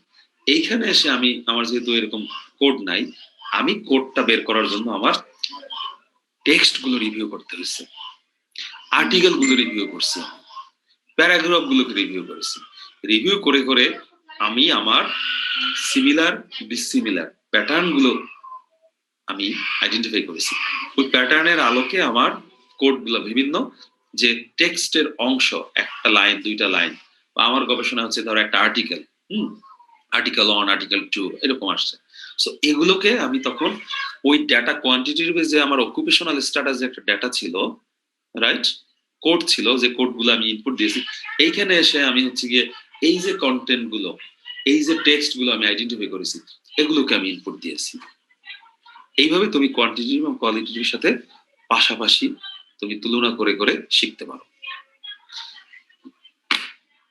তোমার কি স্যার কোশ্চেনের যে অ্যানসার গুলো আমরা পেলাম, মানে যেমন অকিউপেশন, এইটা আর আমরা কোয়ালিটিফে যায় টেক্সট থেকে বের করছি, টেক্সট থেকে তুমি এক্সট্রাক্ট করতেছো, এটা কি কোডিং? ওইটা আমরা অ্যানসার থেকে পেয়ে যাচ্ছি, আর এটা আমাদেরকে কোর্স মানে একটা টেক্সট থেকে বারবার খুঁজে খুঁজে বের করতে হচ্ছে, রিভিউ করে করে করে করে তোমার ওইটা ওই সিমিলারিটিস ডিসিমিলারিটিস গুলো আইডেন্টিফাই করতে হচ্ছে based on your sub theme and theme. Right? জি স্যার। অ্যাকর্ডিং আরেকটা বিষয় স্যার আমি করছি যে কোয়ান্টিটিভের আমাদের অবজেক্টিভটাই তো এখানে আমার কাছে মনে হচ্ছে থিমস ধরা হয়ে হচ্ছে মানে এখানে থিমস আকারে যেটা আসছে কোয়ালিটিভে কোয়ান্টিটিভে আমরা ওটা অবজেক্টিভ যেভাবে নিয়েছি ওরকম কি? You can say, but not এটা ডিরেক্টলি। আমার নিজের বোঝার জন্য আর কি আমি এটা এক্স্যাক্টলি, তোমার নিজের বোঝার জন্য আমরা বলেছিলাম যে আমরা কোশ্চেনিয়ারে যেভাবে অবজেক্টিভ ইনস্ট্রুমেন্ট গুলো সেট করেছিলাম, ইনস্ট্রুমেন্ট গুলোকে যদি আমি ধরে নেই সাব থিম, তাইলে অবজেক্টিভ গুলো হচ্ছে আমার থিম হতে পারে। জি এটা জাস্ট মিলানোর জন্য, বাট তুমি কিন্তু কোনো মেথোডোলজিক্যাল আর্গুমেন্টে তুমি এই কথা বলতে পারবে না। না স্যার বলতে চাচ্ছি না খালি আমি বোঝার জন্যই আর কি নিজে। রাইট, সেটা ঠিক আছে। জি স্যার এবার ক্লিয়ার হয়েছে, thank you. Okay, no problem. আর কোনো ক্লারিফিকেশন কারো? স্যার আমরা এই যে ছয়টা স্টেপ দেখলাম, এগুলো তো স্যার থিমেটিক অ্যানালাইসিস, তাই না? রাইট। তাহলে আপনি যে রিসার্চটা করলেন এটাও তো থিমেটিক, আর কন্টেন্ট অ্যানালাইসিসও কি একই রকম? মানে দুইটা কি আপনি ওই দিন লেকচারে বলেছিলেন যে কন্টেন্ট অ্যানালাইসিস আর থিমেটিক একই রকম, তাহলে মানে আমাদের আলাদা করে আসবে না, আমি একটু কারেকশন করি। একই রকম হলে দুইটার নাম তো আলাদা হইতো না। হ্যাঁ স্যার, আমি এটাই বলতে চাইছিলাম আর কি। একই রকম না, বাট কাছাকাছি। আর একই রকম ইন এ সেন্স বলেছি, বোথ আর under the qualitative data analysis, right?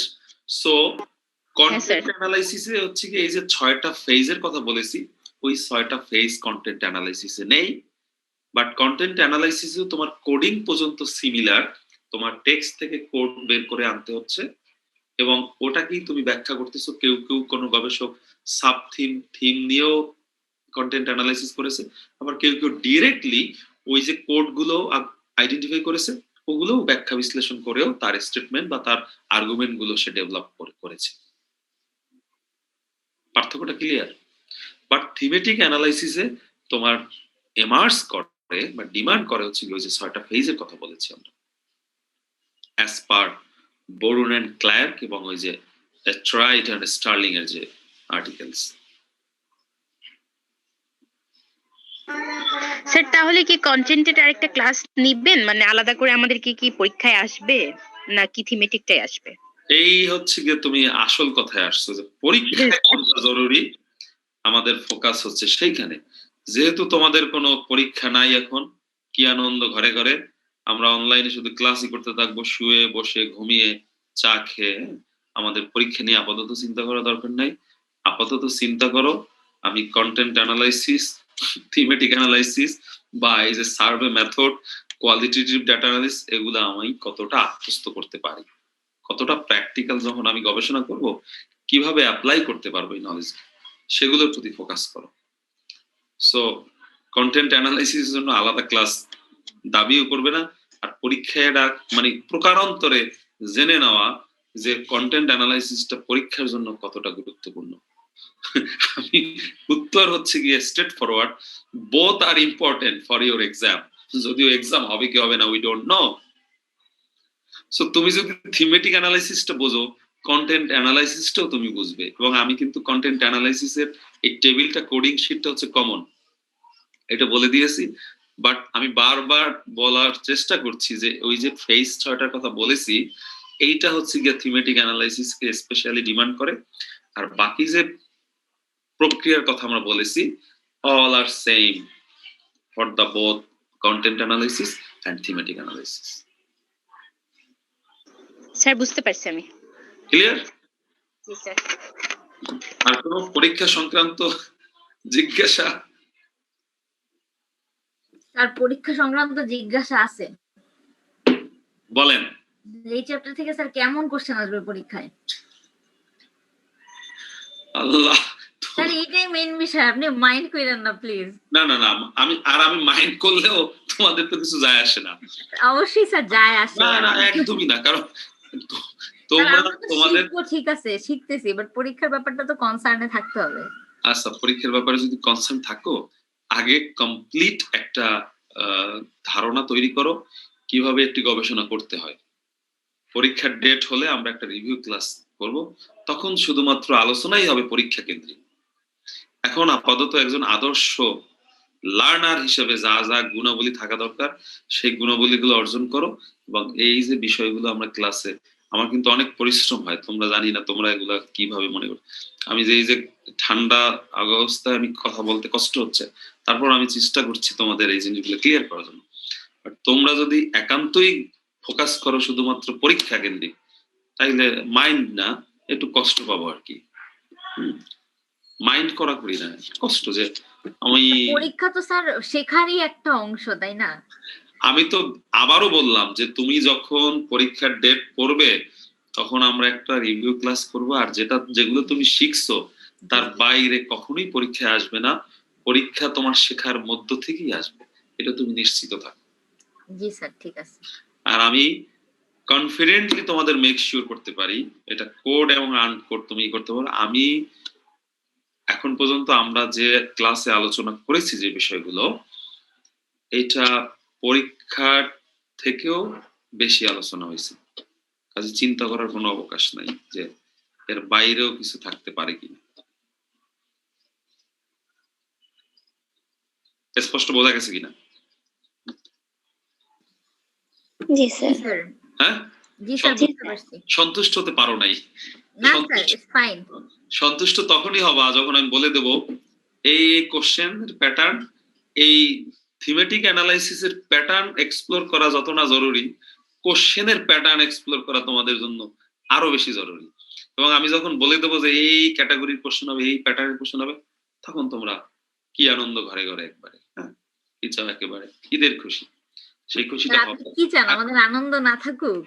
আগে না না না, আগে আগে আগে শেখো। হ্যাঁ, আমি আগে একটু আনন্দ পাই যে তোমাদের আমি যেটা জানি সেটা যখন রিফ্লেক্ট দেখতে পাবো যে না তোমরাও একটু জানার চেষ্টা করতেছো, পরে পরীক্ষা।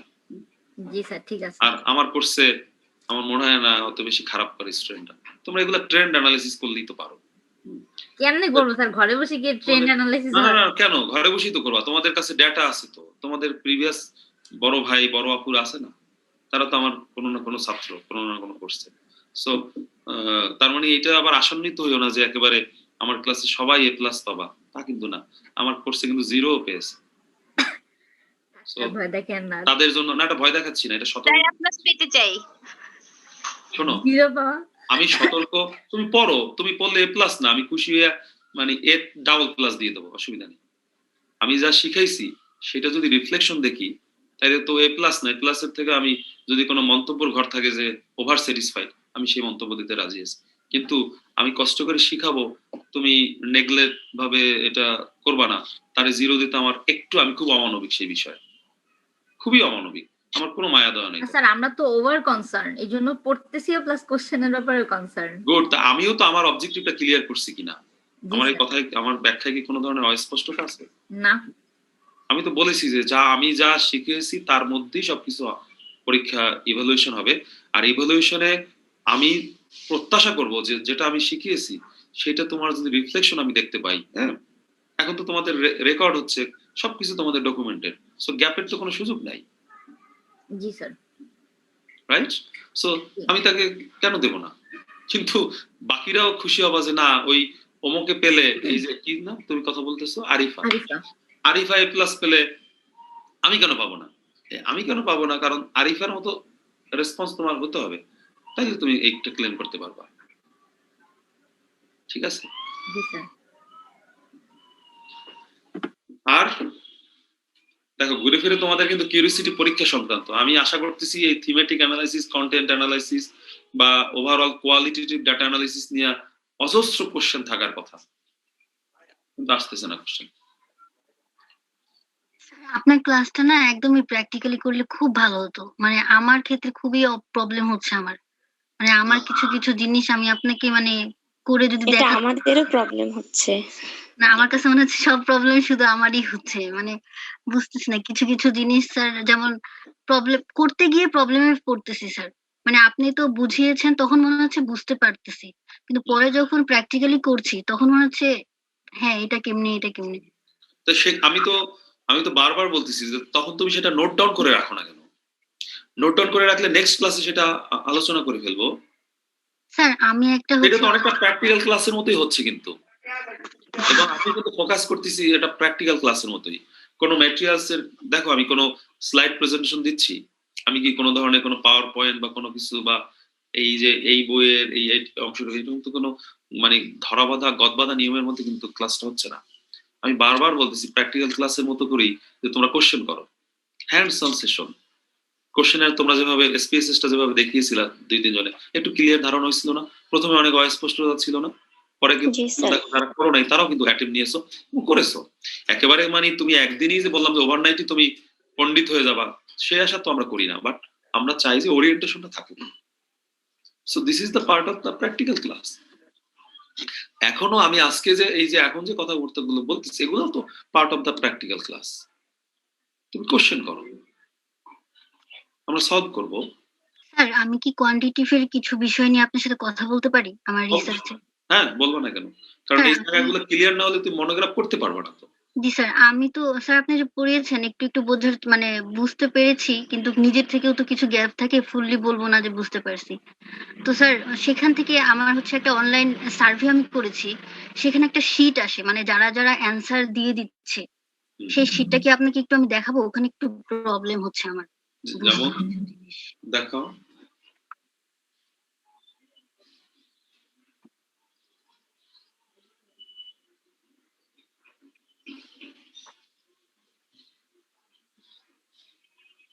তুমি শীটটা খুঁজতে খুঁজতে, আমি সিয়ার দয় কি উপস্থিত আছো আজকে?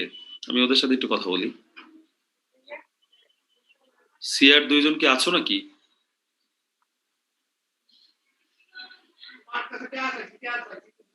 দেখো সিয়াররাই নাই ক্লাসে, এবং অবজারভেশন তো আসলে সেম। এই রেকর্ড করার অপরচুনিটি পাওয়ার পরে তোমাদের পার্টিসিপেশন, অন্যান্য টিচাররা যা বলেছে তাই, যে 20-21 জন, এই ক্লাসও তাই হচ্ছে। আজকে ফার্স্টের দিকে 30 জন ছিল। না, কিন্তু সিয়াররা নেই এখন, আরিফ বা ওই যে সোমা, এই 2 জন এই মুহূর্তে নেই স্যার, দেখলাম না তো।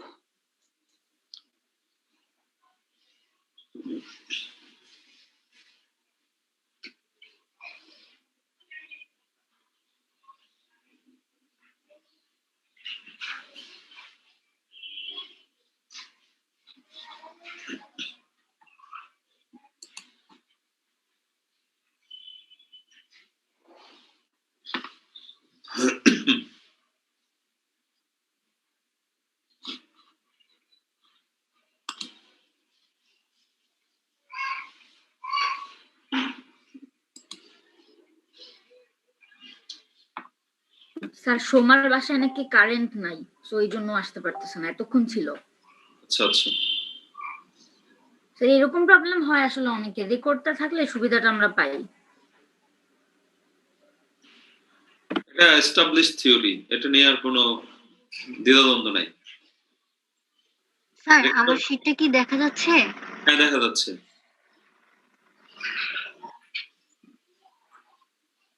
স্যার আমি হচ্ছে এগুলো সম্পর্কে তো জানি না, হচ্ছে ইউটিউব থেকে দেখে দেখে করেছি, কিন্তু কিছু বিষয় তো বুঝতে। স্যার এই যে দেখেন এখানে হচ্ছে অনেকেই হচ্ছে ডাটা দিয়েছে তাদের, মানে কয়েকটা যেগুলো আসছে আর কি আমার। স্যার এই যে এইগুলোই তো তখন আমি এসপিএস এ স্যার একটা একটা করে লেখে লেখে কোড করব, মানে কোড আসবে তাই না, যেটা যেটা আমি লিখবো ইউনিভেরিয়েট করতে গেলে বা বাইভেরিয়েটে। এইটা তোমার হচ্ছে গিয়ে তুমি অনলাইনে কি করেছো, সার্ভে করেছো তোমার মনোগ্রাফে? জি স্যার। ওকে, তো সেক্ষেত্রে এরা কিভাবে দিয়েছে তোমাকে? এটা কি এক্সেলে? না স্যার আমি হচ্ছে ফর্ম, গুগল ফর্মের মাধ্যমে কোশ্চেনিয়ার সবাইকে দিয়ে দিয়েছি, তখন হচ্ছে যাদের যাদের আমি লিংক আকারে আর কি, তখন তারা সাবমিট করলে এভাবে মানে আসছে অ্যানসারটা। আচ্ছা, এখন তোমার কোশ্চেনটা কি? স্যার আমার কোশ্চেনটা হচ্ছে এখন আমি এটাকে কি করব, মানে এসপিএস এর মাধ্যমে তো অবশ্যই অ্যানালাইসিস করব, কিন্তু এগুলো যে আমার হচ্ছে 36টা কোশ্চেন, এই 36টা কোশ্চেন কি আমি সেখানে মানে আমি একটু হালকা দেখেছিলাম, মেল দিলে একটা কোড আসছে, ফিমেল দিলে একটা কোড আসছে, তো এগুলো কি সবগুলো যদি আমি দিই সেরকম ভাবে কি কোড আকারে আসবে, মানে আমাকে সবগুলো কি ওরকম করে দিয়ে দিতে হবে অ্যানালাইসিসে? অবশ্যই, এই কাজটি তো আমরা এসপিএসএস এর প্রিকন্ডিশন আকারে বলেছি, যে আমার টোটাল কোশ্চেনারটাকে আমি ডাটা এডিট করে কোডিং গুলো ঠিক করে দেন আমি আমার হাতে যখন কোড অ্যাভেলেবেল থাকবে, তখনই আমি এসপিএসএস কেবল ইনপুট দিতে পারবো, আদারওয়াইজ তো পারবো না, কারণ SPSS only can read the volume level code number, তার উপর ভিত্তি করে তো সে স্ট্যাটিস্টিক্যাল মেজারমেন্ট গুলো অ্যানালাইসিস করে, আদারওয়াইজ তো সে পারবে না। সো তোমার কাজটি হচ্ছে কি তুমি ম্যানুয়ালি আগে কোডিং গুলো ঠিক করে নিবা, যেটা আমরা কোয়ান্টিটেটিভ ডাটা অ্যানালাইসিস এর ক্ষেত্রে কিন্তু বলেছিলাম যে তুমি এই যে রেসপন্স গুলো পেয়ে রেসপন্ডেন্টের কাছ থেকে, রাইট? জি স্যার। প্রতিটা ফর্ম তুমি আলাদা আলাদা করে তোমার যে 36টা কোশ্চেন, এই জি স্যার। 36টা কোশ্চেনের সবগুলোই যদি তোমার ডাটা অ্যানালাইসিস এর অংশ হয়ে থাকে, জি স্যার। তাহলে সবগুলোকে তুমি কোডিফাই করবে ফার্স্ট, এবং আরো বাকি যে কাজগুলো আছে এগুলো তো ক্লাসে বলেছি, ওগুলো করবা, ক্লিন করবা, ডাটা মিসিং আছে কিনা এগুলো চেক করবা, স্যার মিসিং তো কিছু আছে, সেগুলো কি করব স্যার? বাদ দিয়ে দিবা সেগুলা। সেগুলো- এগুলোকে বলে ডাটা ক্লিনিং। তুমি তো ফার্দার তার কাছে পাঠাইয়ে বলবা না এটা পূরণ করে দাও, হুম। আর তুমি নিজেও তো সেলফ এটা রিপোর্ট করতে পারবে না, সো ওটা বাদ দিতে হবে। স্যার আরেকটা জিনিস আমি লক্ষ্য করলাম, একজনই হচ্ছে কয়েকবার যে ডাটাটা দিচ্ছে, মানে সাবমিটেড তো 2-3 বার সাবমিট করলে সেটা মানে একজনের 2-3 বারই দেখাচ্ছে, তো সেইখানে আমি কি করব? যে কোনো একটা নিবা, বাকিগুলো ডিলিট করে দিবা, এটা তো খুবই সিম্পল। স্যার আমার আরেকটা কোশ্চেন ছিল, বলো। স্যার এই যে ডাটাটা আমরা নিচ্ছি, বা এটা তো স্যার মিথ্যাও হতে পারে, তাহলে আমি কেমন করে বুঝবো যে এটা সত্য না মিথ্যা সে বলছে? এইটা তো তুমি আবার অনেস্টি ডিসঅনেস্টি জায়গায় চলে গেল। মানে ইথিক্স একটা বিষয়। এই ইথিক্যাল কনসিডারেশন তো আছে, আর একটা বিষয় হচ্ছে গিয়ে তোমার, এটা হচ্ছে গিয়ে ডিপেন্ডস অন ইওর স্কিলনেস, এবং তুমি দেখবা অধিকাংশ মেথোডোলজি বইতেই এই টিপস এন্ড ট্রিক্স এই বিষয়গুলো আছে আলাদা করে ফুটনোটের মতো, যে তুমি কিভাবে ডাটা একুরেট ডাটা তুমি আনবা, এরও পিছনে তো কিছু তোমার টেকনিক্স আছে, রাইট? তোমার কিছু স্কিল করতে হবে, নইলে তো তোমাকে এমনি এমনি তুমি গেলা, হ্যাঁ। এবং এটা তোমাদের মেথোডোলজির শুরু থেকে ক্লাসে আমি উদাহরণ দিয়ে বলেছিলাম, একই কমিউনিটিতে তুমি গেছো, তোমার সাথে রেপোর্ট বিল্ডিং। র্যাপোর্ট বিল্ডিং এর কথা বলেছিলাম, তার কাছে তোমার আস্থার জায়গাটা আগে তৈরি করতে হবে। আর তুমি গিয়ে যদি বললা, এই রহিমা এদিকে আয়, বস, তোর নাম কি, তোর বয়স কত, সে তোমাকে ডাটা দিয়ে দিবে। আর একটা একই গবেষণায় তোমার সহপাঠী যাবে, সে গিয়ে বলবে, কি অবস্থা, আপনি ভালো আছেন আজকে? ও আপনার, আপনি তো এই এলাকায় থাকেন না কাছাকাছি? তো আমি তো এই এলাকার উপরে আসলে মানুষের জীবনযাপন নিয়ে তো একটু কাজ করছি, তো আপনার যদি একটু সময় হয়, হ্যাঁ, আপনাকে মনে হয়েছে আমার যে আপনি খুব রিসোর্সফুল, বা আপনার কাছ থেকে আপনি এলাকার সম্পর্কে জানেন, সম্পর্কে আপনার সাথে গল্প করলে আমি কিছু সঠিক তথ্য পাবো, আপনার একটু সময় হবে? এই একটা অ্যাপ্রোচ। আর ওই যে, এই এদিকে আসেন, বসেন, আপনার, আমি একজন গবেষক, আপনার তথ্য আমার লাগবে, এই দুজনের মধ্যে তথ্যের উপাত্তের ভেরিয়েশন হবে কি হবে না, তোমার কমন সেন্স কি বলে? হ্যাঁ, আমি জাস্ট সিম্পল উদাহরণ দিয়ে বললাম। এরকম আরো অনেক র্যাপোর্ট বিল্ড আপের টেকনিক আছে। তোমার এমফ্যাথেটিক্যালি তাকে ভাবতে হবে, মানে how you can gather your data accurately, it depends on your personality, it depends on your techniques, how you can approach. Sir আমি আরেকটা জিনিস দেখলাম, আমার এটা আর কি নতুন, তো আমার কাছে খুব ভালো লেগেছে। আপনি মানে এই যে এগুলো স্যার দেখেন, আর যে কোনো দিয়ে দিচ্ছে, আর এরা হচ্ছে কেমন সুন্দর করে স্যার গ্রাফস আকারে বের করে দিচ্ছে, যখন আমি সামারিটা মানে দেখতে যাচ্ছি একজন একজন করে, বা পুরোটাই যে কতজন কত পার্সেন্ট কি করে দিচ্ছে। হ্যাঁ, গুড। কিন্তু মনোগ্রাফি কি তোমার সব এরকম ডেটা তুমি করবা না? অবশ্যই না। এখনই তোমার কাজ হচ্ছে গবেষকের, এই যে তোমার যে ডেটাগুলো আসলো, এই ডেটা থেকে তুমি অ্যানালাইসিসের জন্য কোন কোন অংশ কোন রিলেট করবা, কোনটার সাথে কোনটা, কোন ভেরিয়েবলের সাথে কোন ভেরিয়েবল বেশি সিগনিফিকেন্ট, এই আইডেন্টিফিকেশন গুলো তোমার করে দিতে হবে। দেন তুমি কমান্ড দিবা যে এটা ইউনিভেরিয়েট অ্যানালাইসিস করব, এটা বাইভেরিয়েট করব, এটা মাল্টিভেরিয়েট করব। এই তোমার চাহিদা অনুযায়ী তুমি স্পিসিস কে বলবা, কমেন্ট করবা, সে তোমাকে আউটপুট দিবে, সে তোমাকে জেনারেট করে দিবে। স্যার এসপিএসএস টা আমি 2টা ইনস্টল দিচ্ছি কিন্তু আমার রানই হচ্ছে না, লাইসেন্স চাচ্ছে। আমার এই জন্যই হচ্ছে আরো বেশি প্রবলেমে পড়তেছি। এই টেকনিক্যাল এরর তো সমাধান কেউ দিতে পারবে না। এখন তুমি বুঝতে পারতেছো কিনা যে আমার কাজটি কি করণীয়, জি স্যার। ইম্পর্টেন্ট। মানে মেথোডোলজিটা তুমি ক্লিয়ার কিনা, জি স্যার। আমার কোন স্টেজে কি করণীয়, কি করতে হবে, বা এইটা যদি এরর হয় তাহলে এটা তুমি নিজেই কিন্তু তুমি এখন বুঝতে পারতেছো জি স্যার। যে আমি সঠিকটা পাচ্ছি না, এই যে সিনারিওটা দেখতে পাচ্ছি এটা সামহাও এরর। এই যে ভাবনাটা, এই ভাবনাটাই তৈরি করে দিয়েছে তোমার এই মেথোডোলজিক্যাল নলেজ, তাই না? জি স্যার। জি স্যার। মেথোডোলজিক্যাল নলেজ থাকলে না থাকলে তুমি এটা বলতে পারতো। থ্যাংক ইউ স্যার, অনেকগুলো বিষয় ক্লিয়ার হলো। মানে আমি একটু আনক্লিয়ার ছিলাম আর বুঝতে পারছিলাম না যে হঠাৎ করে। আরো ফেস করবে। তুমি দেখো প্র্যাকটিক্যালি কাজ করতেছো দেখে কিন্তু তোমার মধ্যে কোশ্চেন তৈরি হচ্ছে।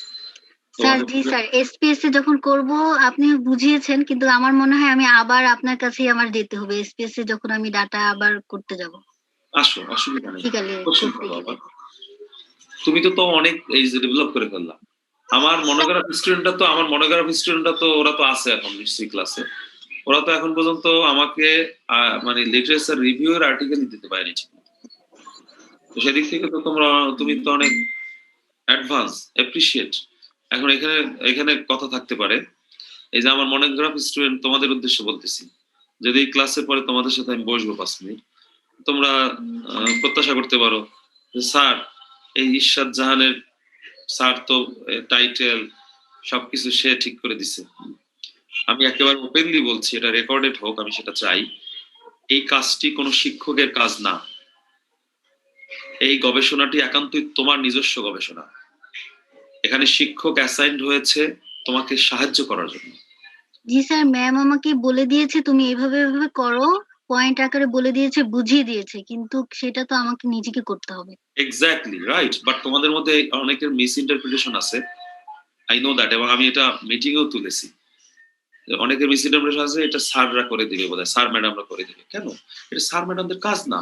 স্যার ম্যাডামরা তোমাদেরকে টেকনিক শিখাবে, সুপারভাইজ করবে, ওয়ে দেখিয়ে দিবে যে এটা এই পথে হাঁটো, এই 2টা আর্টিকেল তুমি পড়ো, এর মধ্যেই আছে। এই গাইডেন্সটা হচ্ছে গিয়ে স্যার ম্যাডামরা দিবে। কিন্তু স্যার ম্যাডাম তো হাতে কলমে বলে দিবে না টাইটেল এইটা, তোমার গবেষণার অবজেক্টিভ হচ্ছে এইটা।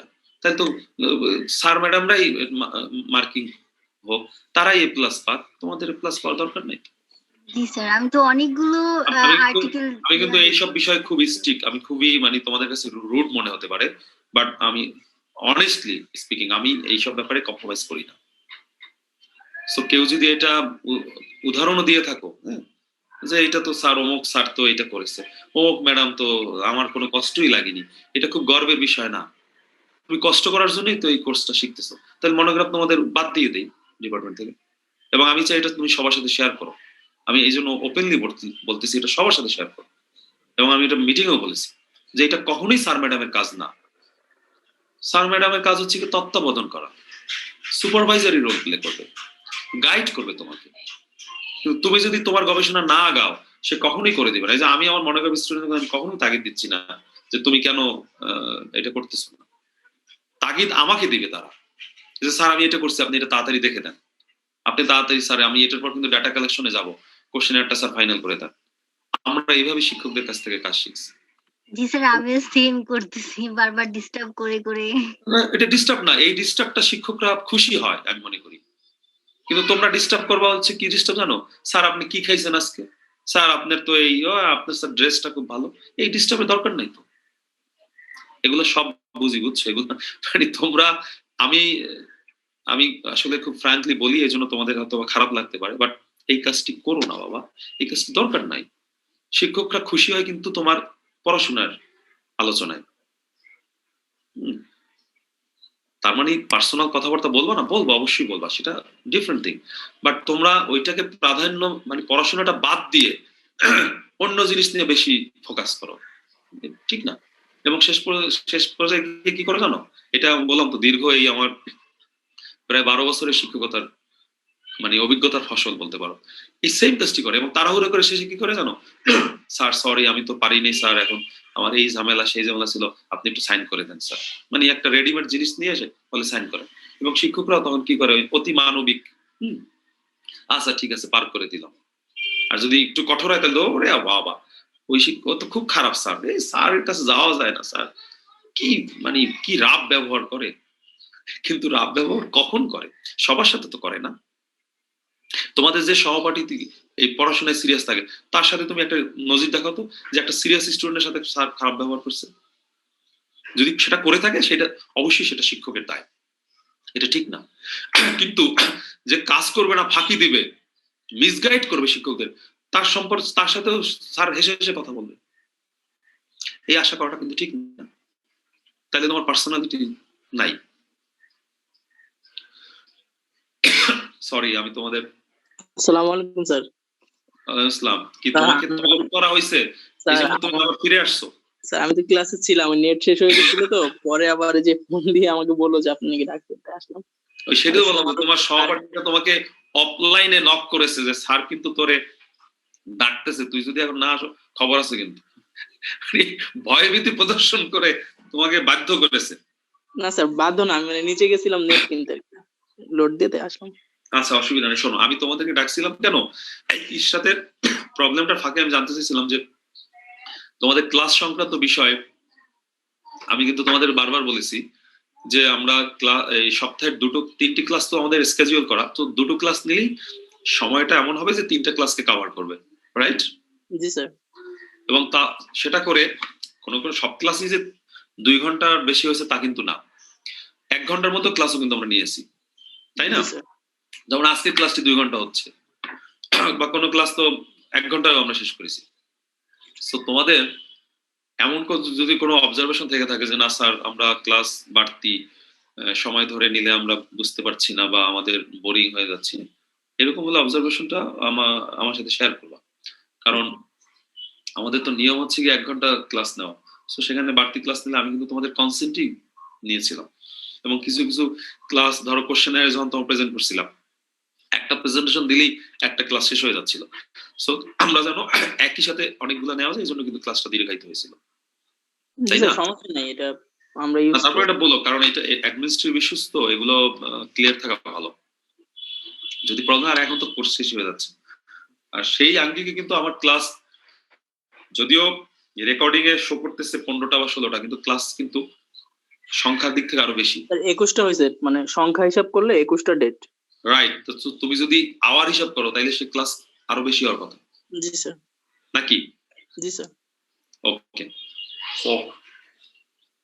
এইটা তোমরা 2 সিআর নির্ধারণ করবে, এই জন্যই তোমাদের 2জনকে ডাকছিলাম। কারণ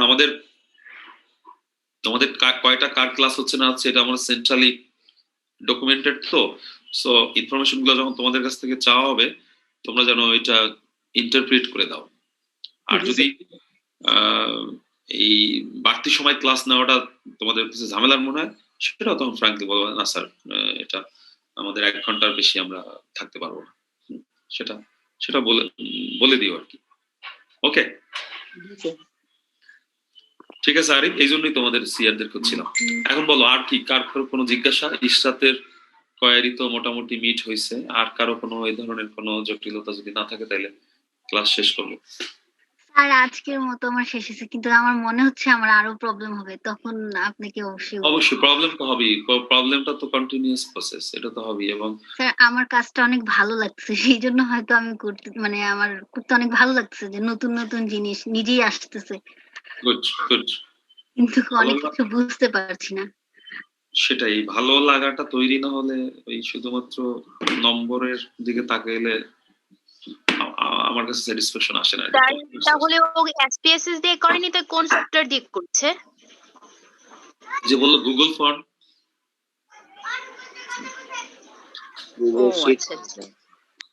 গুগল শিট দিয়ে করেছে। এগুলো তোমরা নিজেদের মধ্যে ইন্টার শেয়ারিং করতে পারো। কিন্তু দেখো ও যেমন আজকে যেটা উপস্থাপন করলো, ইভেন এই যে এহসান যে স্পেসিস এর একটা আউটপুট দেখালো, সো অন্যরা যারা করতে পারোনি ওর সাথে শেয়ার করো। শোনো, নলেজে কোনো কিন্তু যারাই আমাকে নক করছে আমি সবাইকে লিংক তারপরে বলে দিছি, তারপরে যদি না পারে তখন তো আর তারপরেও তোমার আমাকে বলছিল আবারও কোশ্চেন থেকে জি স্যার, আমি ওকে নিজে থেকে হেল্প করার চেষ্টা করছি, হয়তো বা তারপর করবা। আমি জাস্ট উদাহরণ দিলাম তোমাদের, কারণ তোমরা যেহেতু ই করছো, বাকিরা যারা করতে পারছো না তা কিন্তু না, তারাও পারতেছো, তারাও ইন্টার শেয়ারিংটা বাড়াও। এই প্র্যাকটিক্যাল ক্লাস তোমার কাছে শুধু মনে মনে থিওরিটিক্যালি ভাবলে হবে না, কাজটাকেও রূপদান দিতে হবে যে এটা যে একটা প্র্যাকটিক্যাল ক্লাস। ওকে, এবং আমি মনে হয় ক্লাস লেকচারের থেকে তোমাদের এই কোশ্চেনের জন্য বেশি সময় বরাদ্দ করা থাকে, বাট আমি কোশ্চেন পাই না দেখে এই সময়টা তখন মানে কি বলবো সেফ থেকে যায়। এই আজকেও এই আলোচনা করার পরে কোশ্চেন আওয়ারের জন্য আমার যে একটা নির্দিষ্ট স্কেডিউল আছে না, আমি সেট করে রাখি যে কোশ্চেন আওয়ার সেশনটা বেশি হবে, কিন্তু কোশ্চেন আর সেশনটা আলটিমেটলি বেশি হয় না, ওই আমার বকবকানিটাই বেশি হয়। না স্যার, আমাদেরকে কোশ্চেন করার জন্য সুযোগ দেওয়ার জন্য, সেই জন্য আপনাকে অনেক ধন্যবাদ। মানে আপনি যখন বলতে থাকেন যে কোশ্চেন করো, এরপরে মনে হয় আসলেই কোশ্চেন করা প্রয়োজন। মানে আমি প্রথমে সবসময় চুপেই থাকতাম, এখন মনে হয় না, কোশ্চেন করলে জানা যাচ্ছে। কেন কোশ্চেন করবো না? তুমি তো লার্নিং এর স্টেজে, তো বেসিক ক্রাইটেরিয়া হচ্ছে তোমার কোশ্চেন করা। স্যার আমার কাছে মনে হয় শুধু আমিই পারি না, সবাই তো না না পারে। না না, এটা ভুল কথা, এটা তোমার বন্ধুরাও নিশ্চয়ই স্বীকার করে না, এটা তোমার নিজের কাছে মনে হচ্ছে। সো সেম, আমিও তোমাদের কাছে কোশ্চেন করব। কোশ্চেন করার মধ্য দিয়েই তো তোমার ওই thesis versus antithesis, then synthesis, right? মানে idea versus opposite idea, then outcome of the new idea. So argument debate গুলো তো এইভাবেই হয়, ইন্টেলেকচুয়াল ডেভেলপমেন্ট এইভাবেই হয় কিন্তু মানুষের। কিন্তু আমাদের ওই যে বললাম, আমি বারবার বলি তোমরা বোরিং হইও না, আমাদের ফরম্যাটটাই এভাবে, এজন্য আমরাই দায়ী যে ওই মনোটোনাস, স্যার একা বলবে শুধু, আমরা আদর্শ শ্রোতার মধ্যে শুনবো। এই স্টাইলটা চেঞ্জ করতে হবে, এবং হবে আশা করি। আমি পারলাম না হয়তোবা, আমাদের পরবর্তী জেনারেশন, তোমরা যারা টিচিং এ আসবে, তোমরা হয়তোবা এটার পাইওনিয়ার হবা, তোমরা প্রবর্তন করবে এই নতুন ধারা, এটা হলে ভালো। ওকে, এই তো মানে রিসার্চের একটা পর্যায়ে যেহেতু ইসরা একটা জিনিস নিয়ে আসছে যে মানে আমাদের তো ডাটার যে সততার বিষয়টা, মাঝে মাঝে কিছু যদি উদ্ভট যদি কোনো উত্তর আসে, তখন ওইটা ভ্যালিডেশনের বিষয়টা স্যার নেক্সট ক্লাসে একটু কথা বলবেন স্যার এই বিষয়টা নিয়ে। মানে ভ্যালিডিটি আর রিলায়েবিলিটি। জি স্যার ডাটার। ওকে, একটা তো উদাহরণ তোমাদেরকে দিলামই, এই যে তোমাদের শবনম কিন্তু ধরতে পারছো, কিন্তু বলছে যে rapport build up, rapport build up অনেকগুলো টেকনিক, তার মধ্যে র্যাপোর্ট বিল্ড আপ একটা মেজর টেকনিক। সো তোমার আগে যার কাছ থেকে ডেটা নিবা, আচ্ছা এটা তুমি ফ্রেন্ডশিপের কথা চিন্তা করো, তোমাদের এই যে এখানে এখন কতজন আছে? 18 জন। সবাই 18 জন সবার সাথে কি একরকম ইন্টিমেসি আছে? না স্যার। না স্যার, পার্থক্য আছে না? অবশ্যই। লাইফটা, গবেষণাটাও তাই। সো তোমার একটা যে বন্ধুর সাথে বেশি ইন্টিমেসি, যার সাথে তুমি খুব নির্দ্বিধায় শেয়ার করতে পারো সবকিছু, সেটা কি একদিনে হয়েছে? মিউচুয়াল আন্ডারস্ট্যান্ডিং এর ফলে হয়েছে না? জি স্যার। রাইট? মানে মানে কম্পেয়ার টু আদার ফ্রেন্ডস, রিসার্চটাও সেম। তুমি যার কাছ থেকে ডাটা কালেক্ট করবা, একদিনের সম্পর্কে যে ধরনের তথ্য পাবা, তার অথেন্টিসিটি অ্যাসেস করতে গেলে, আর তার সাথে যদি তুমি একটু ঘনিষ্ঠ হও, সে যদি তোমাকে রিলায়েবল মনে করে, সে তোমাকে যদি ঘনিষ্ঠ মনে করে, তাইলে তোমাকে এক ধরনের তথ্য দিবে। আর যদি সে মনে করে যে না এটা অফিসিয়াল কাজে আসছে, অফিসিয়াল, সে তখন আরেক ধরনের ডাটা দিবে। সো এইটা কিন্তু গবেষণার জন্য কিন্তু খুবই গুরুত্বপূর্ণ, যে তুমি কিভাবে ডাটা একুরেসিটাকে এনশিওর করবে। ওকে, জি স্যার। সো এটা ঠিক আছে এহসান, আগামী ক্লাসে আমরা চাইলে আবারও আলাপ করব। আজকে যদি মানে অন্যান্য প্রসেস গুলো যদি থাকে আর কি, রিপোর্ট বিল্ডিং এর সাথে সাব টপিক যদি থাকে, ওগুলো আমরা একটু জেনে নিব আর কি স্যার। ওকে, ঠিক আছে। Thank you sir. ঠিক আছে, তাইলে আমাদের কোয়ালিটেটিভ ডাটা অ্যানালিসিস শেষ। আগামী ক্লাসে আমরা মিক্সড মেথড আলোচনা করব। তোমরা ব্রাইম্যানের মিক্সড মেথড দেখতে পারো, বা ওই যে ক্রেসওয়েলের যে বইটা দিয়েছিলাম ওইটার মধ্যে মিক্সড মেথডটা ভালোভাবে আছে। আর আদার সোর্স তো আছেই, তোমরা যেখান থেকে যেটা জানো, জাস্ট একটু প্রিলিমিনারি ধারণাটা নিয়ে ক্লাসে এসো। ওকে, আচ্ছা স্যার। থ্যাংক ইউ সবাইকে। আমার মনোগ্রাফ স্টুডেন্টরা থাকো আর সবাই লিভ করো। আসসালামু আলাইকুম। ওয়ালাইকুম আসসালাম। স্যার আসসালামু আলাইকুম। ওয়ালাইকুম আসসালাম। স্যার আপনাকে আবার থ্যাংক ইউ সো মাচ। আমার অনেকগুলো প্রবলেম মানে নিয়ে আমি ছিলাম। Thank you so much most welcome. Sir. আসসালামু আলাইকুম। ওয়ালাইকুম আসসালাম।